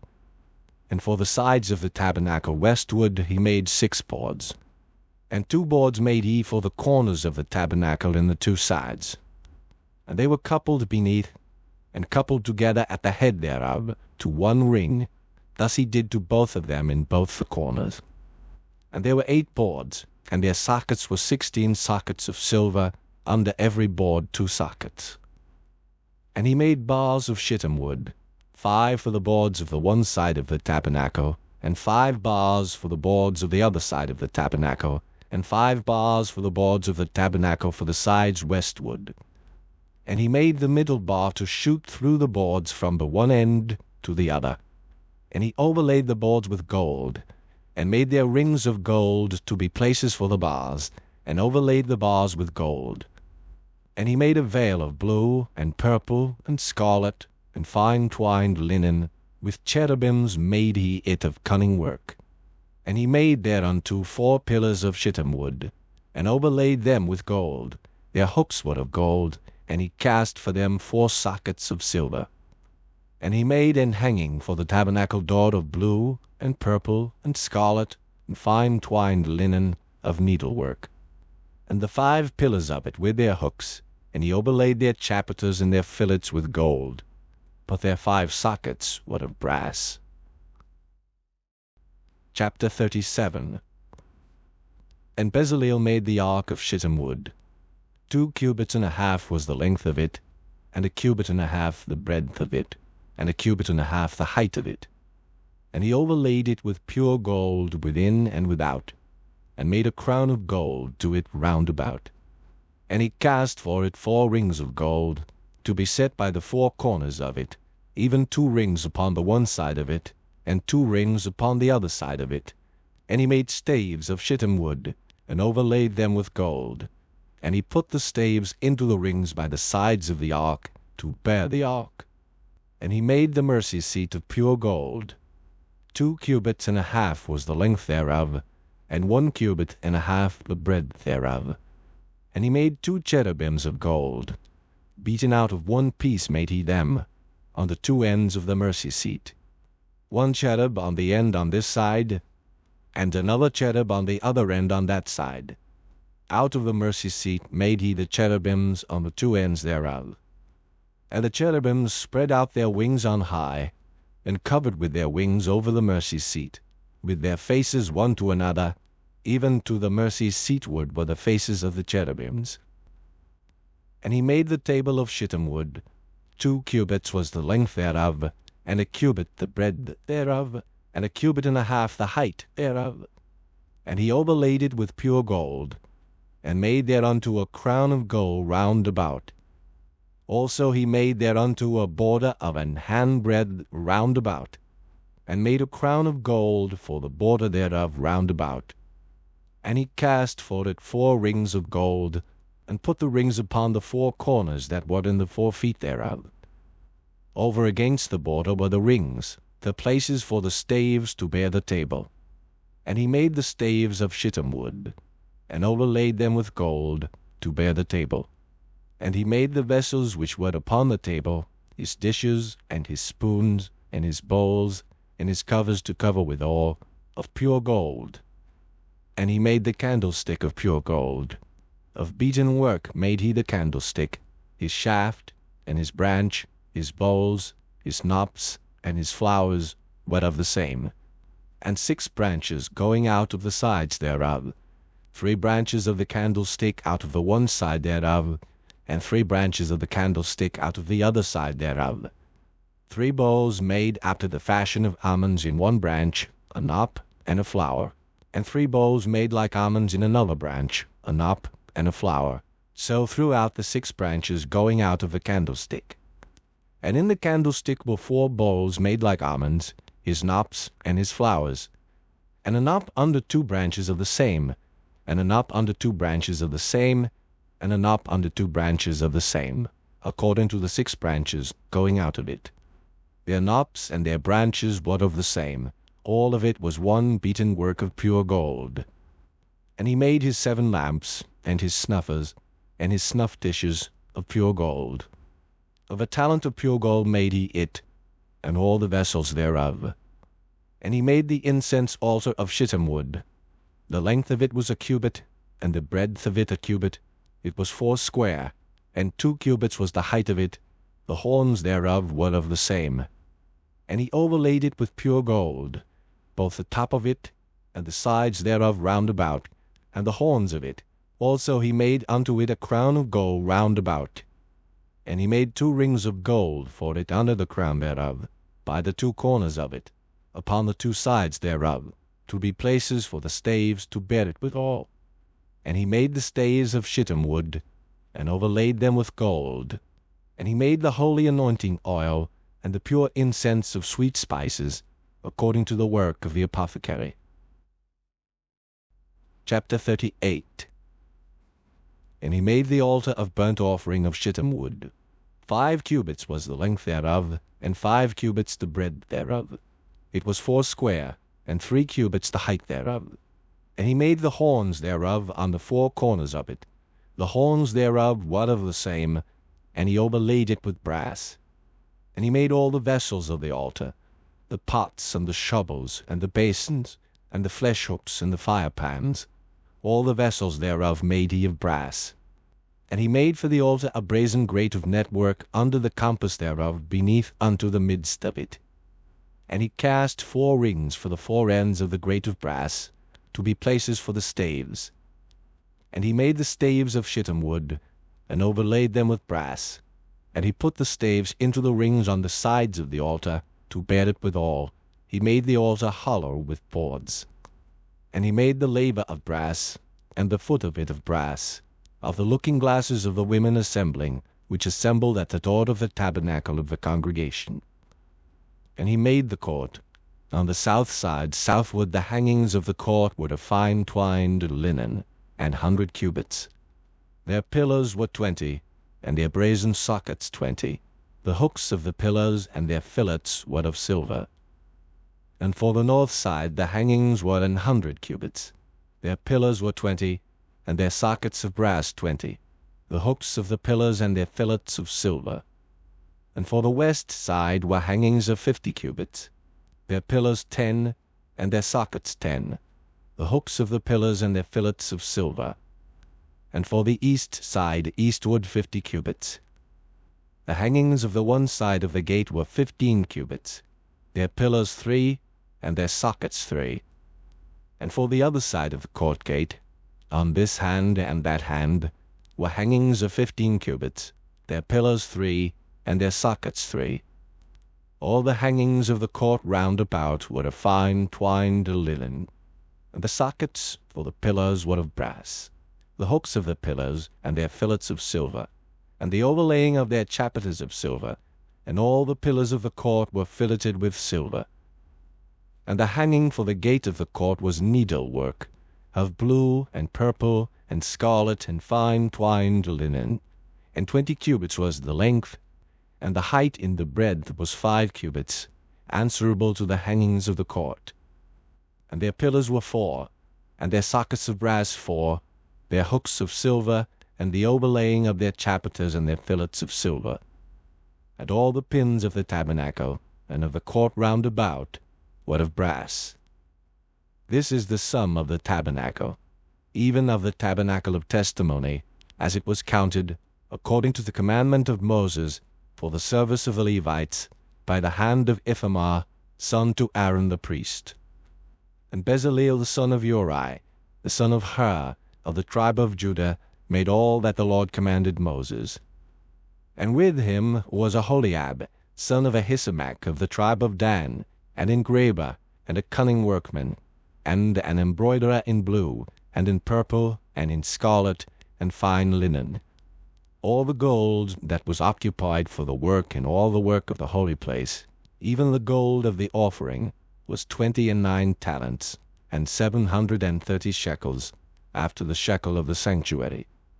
And the silver of them that were numbered of the congregation was 100 talents, and 1,760 shekels, after the shekel of the sanctuary.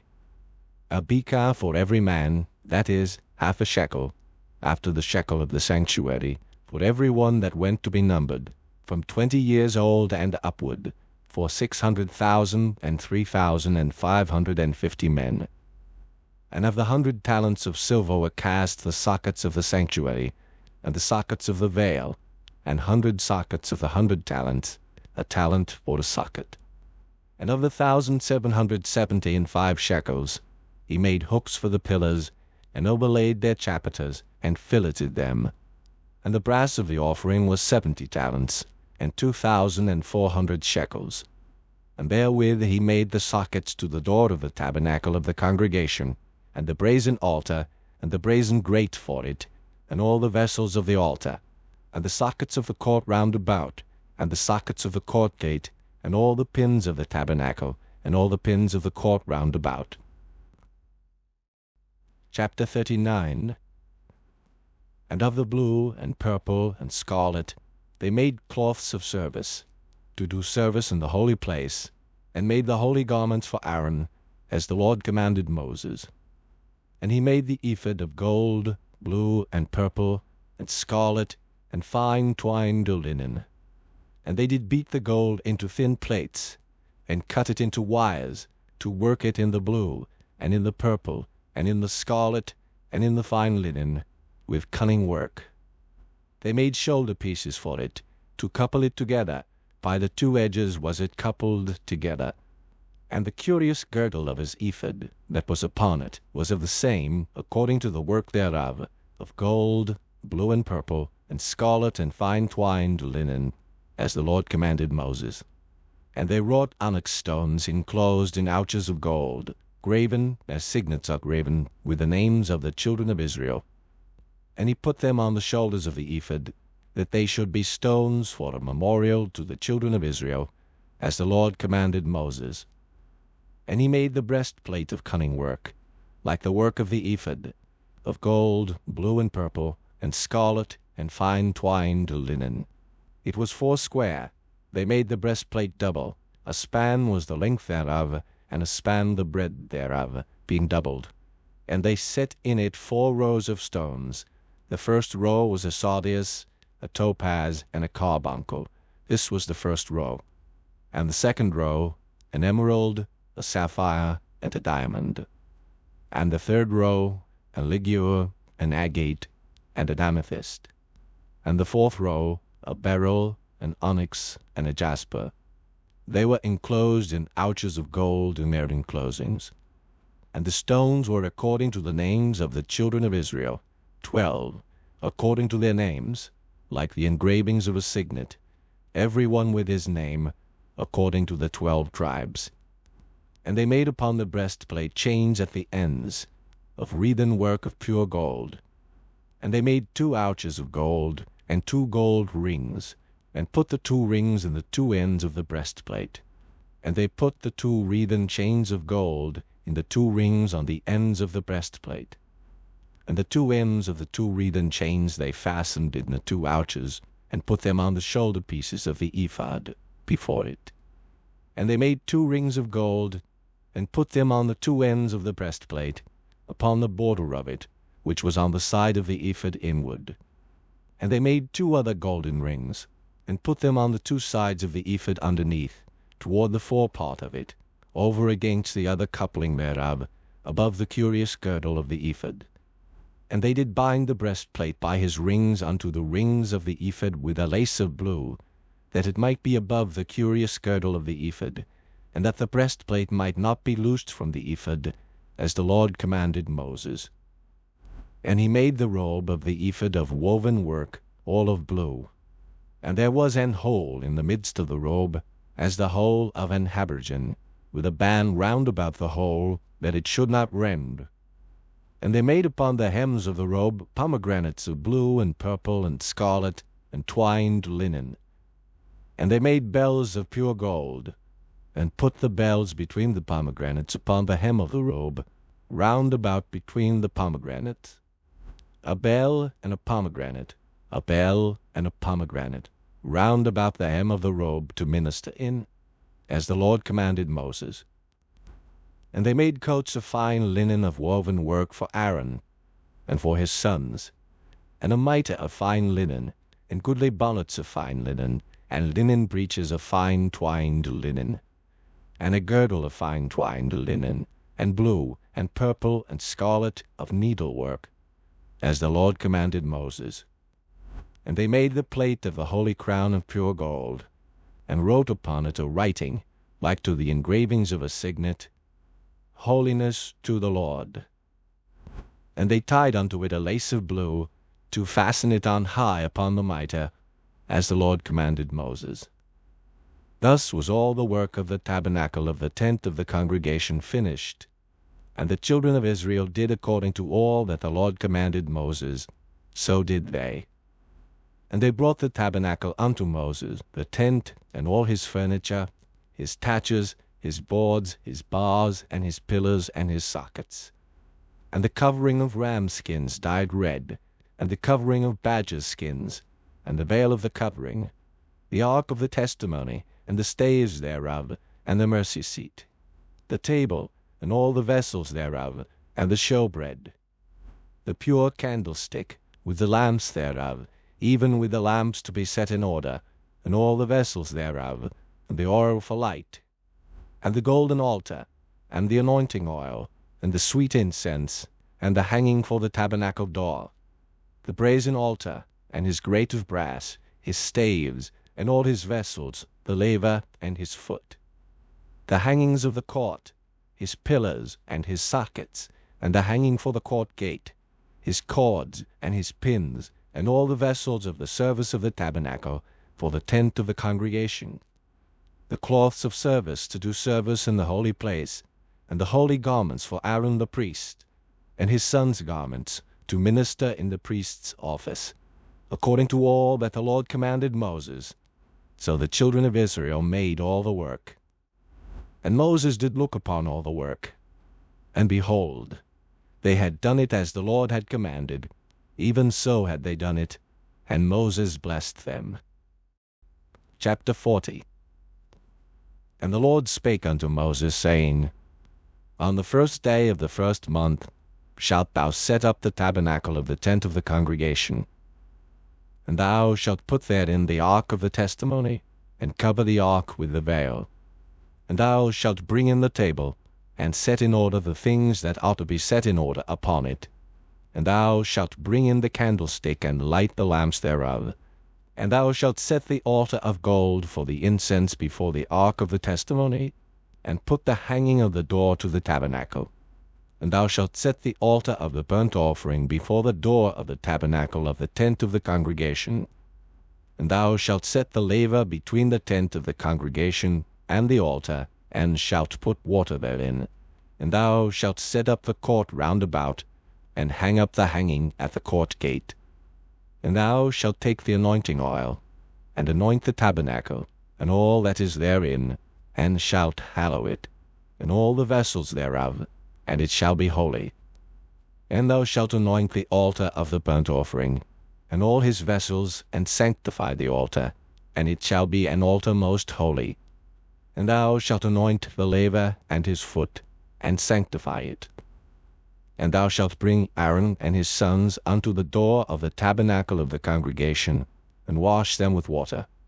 And thou shalt put upon Aaron the holy garments, and anoint him, and sanctify him, that he may minister unto me in the priest's office. And thou shalt bring his sons, and clothe them with coats. And thou shalt anoint them, as thou didst anoint their father, that they may minister unto me in the priest's office. For their anointing shall surely be an everlasting priesthood throughout their generations. Thus did Moses, according to all that the Lord commanded him, so did he. And it came to pass in the 1st month in the 2nd year, on the 1st day of the month, that the tabernacle was reared up. And Moses reared up the tabernacle, and fastened his sockets, and set up the boards thereof, and put in the bars thereof, and reared up his pillars.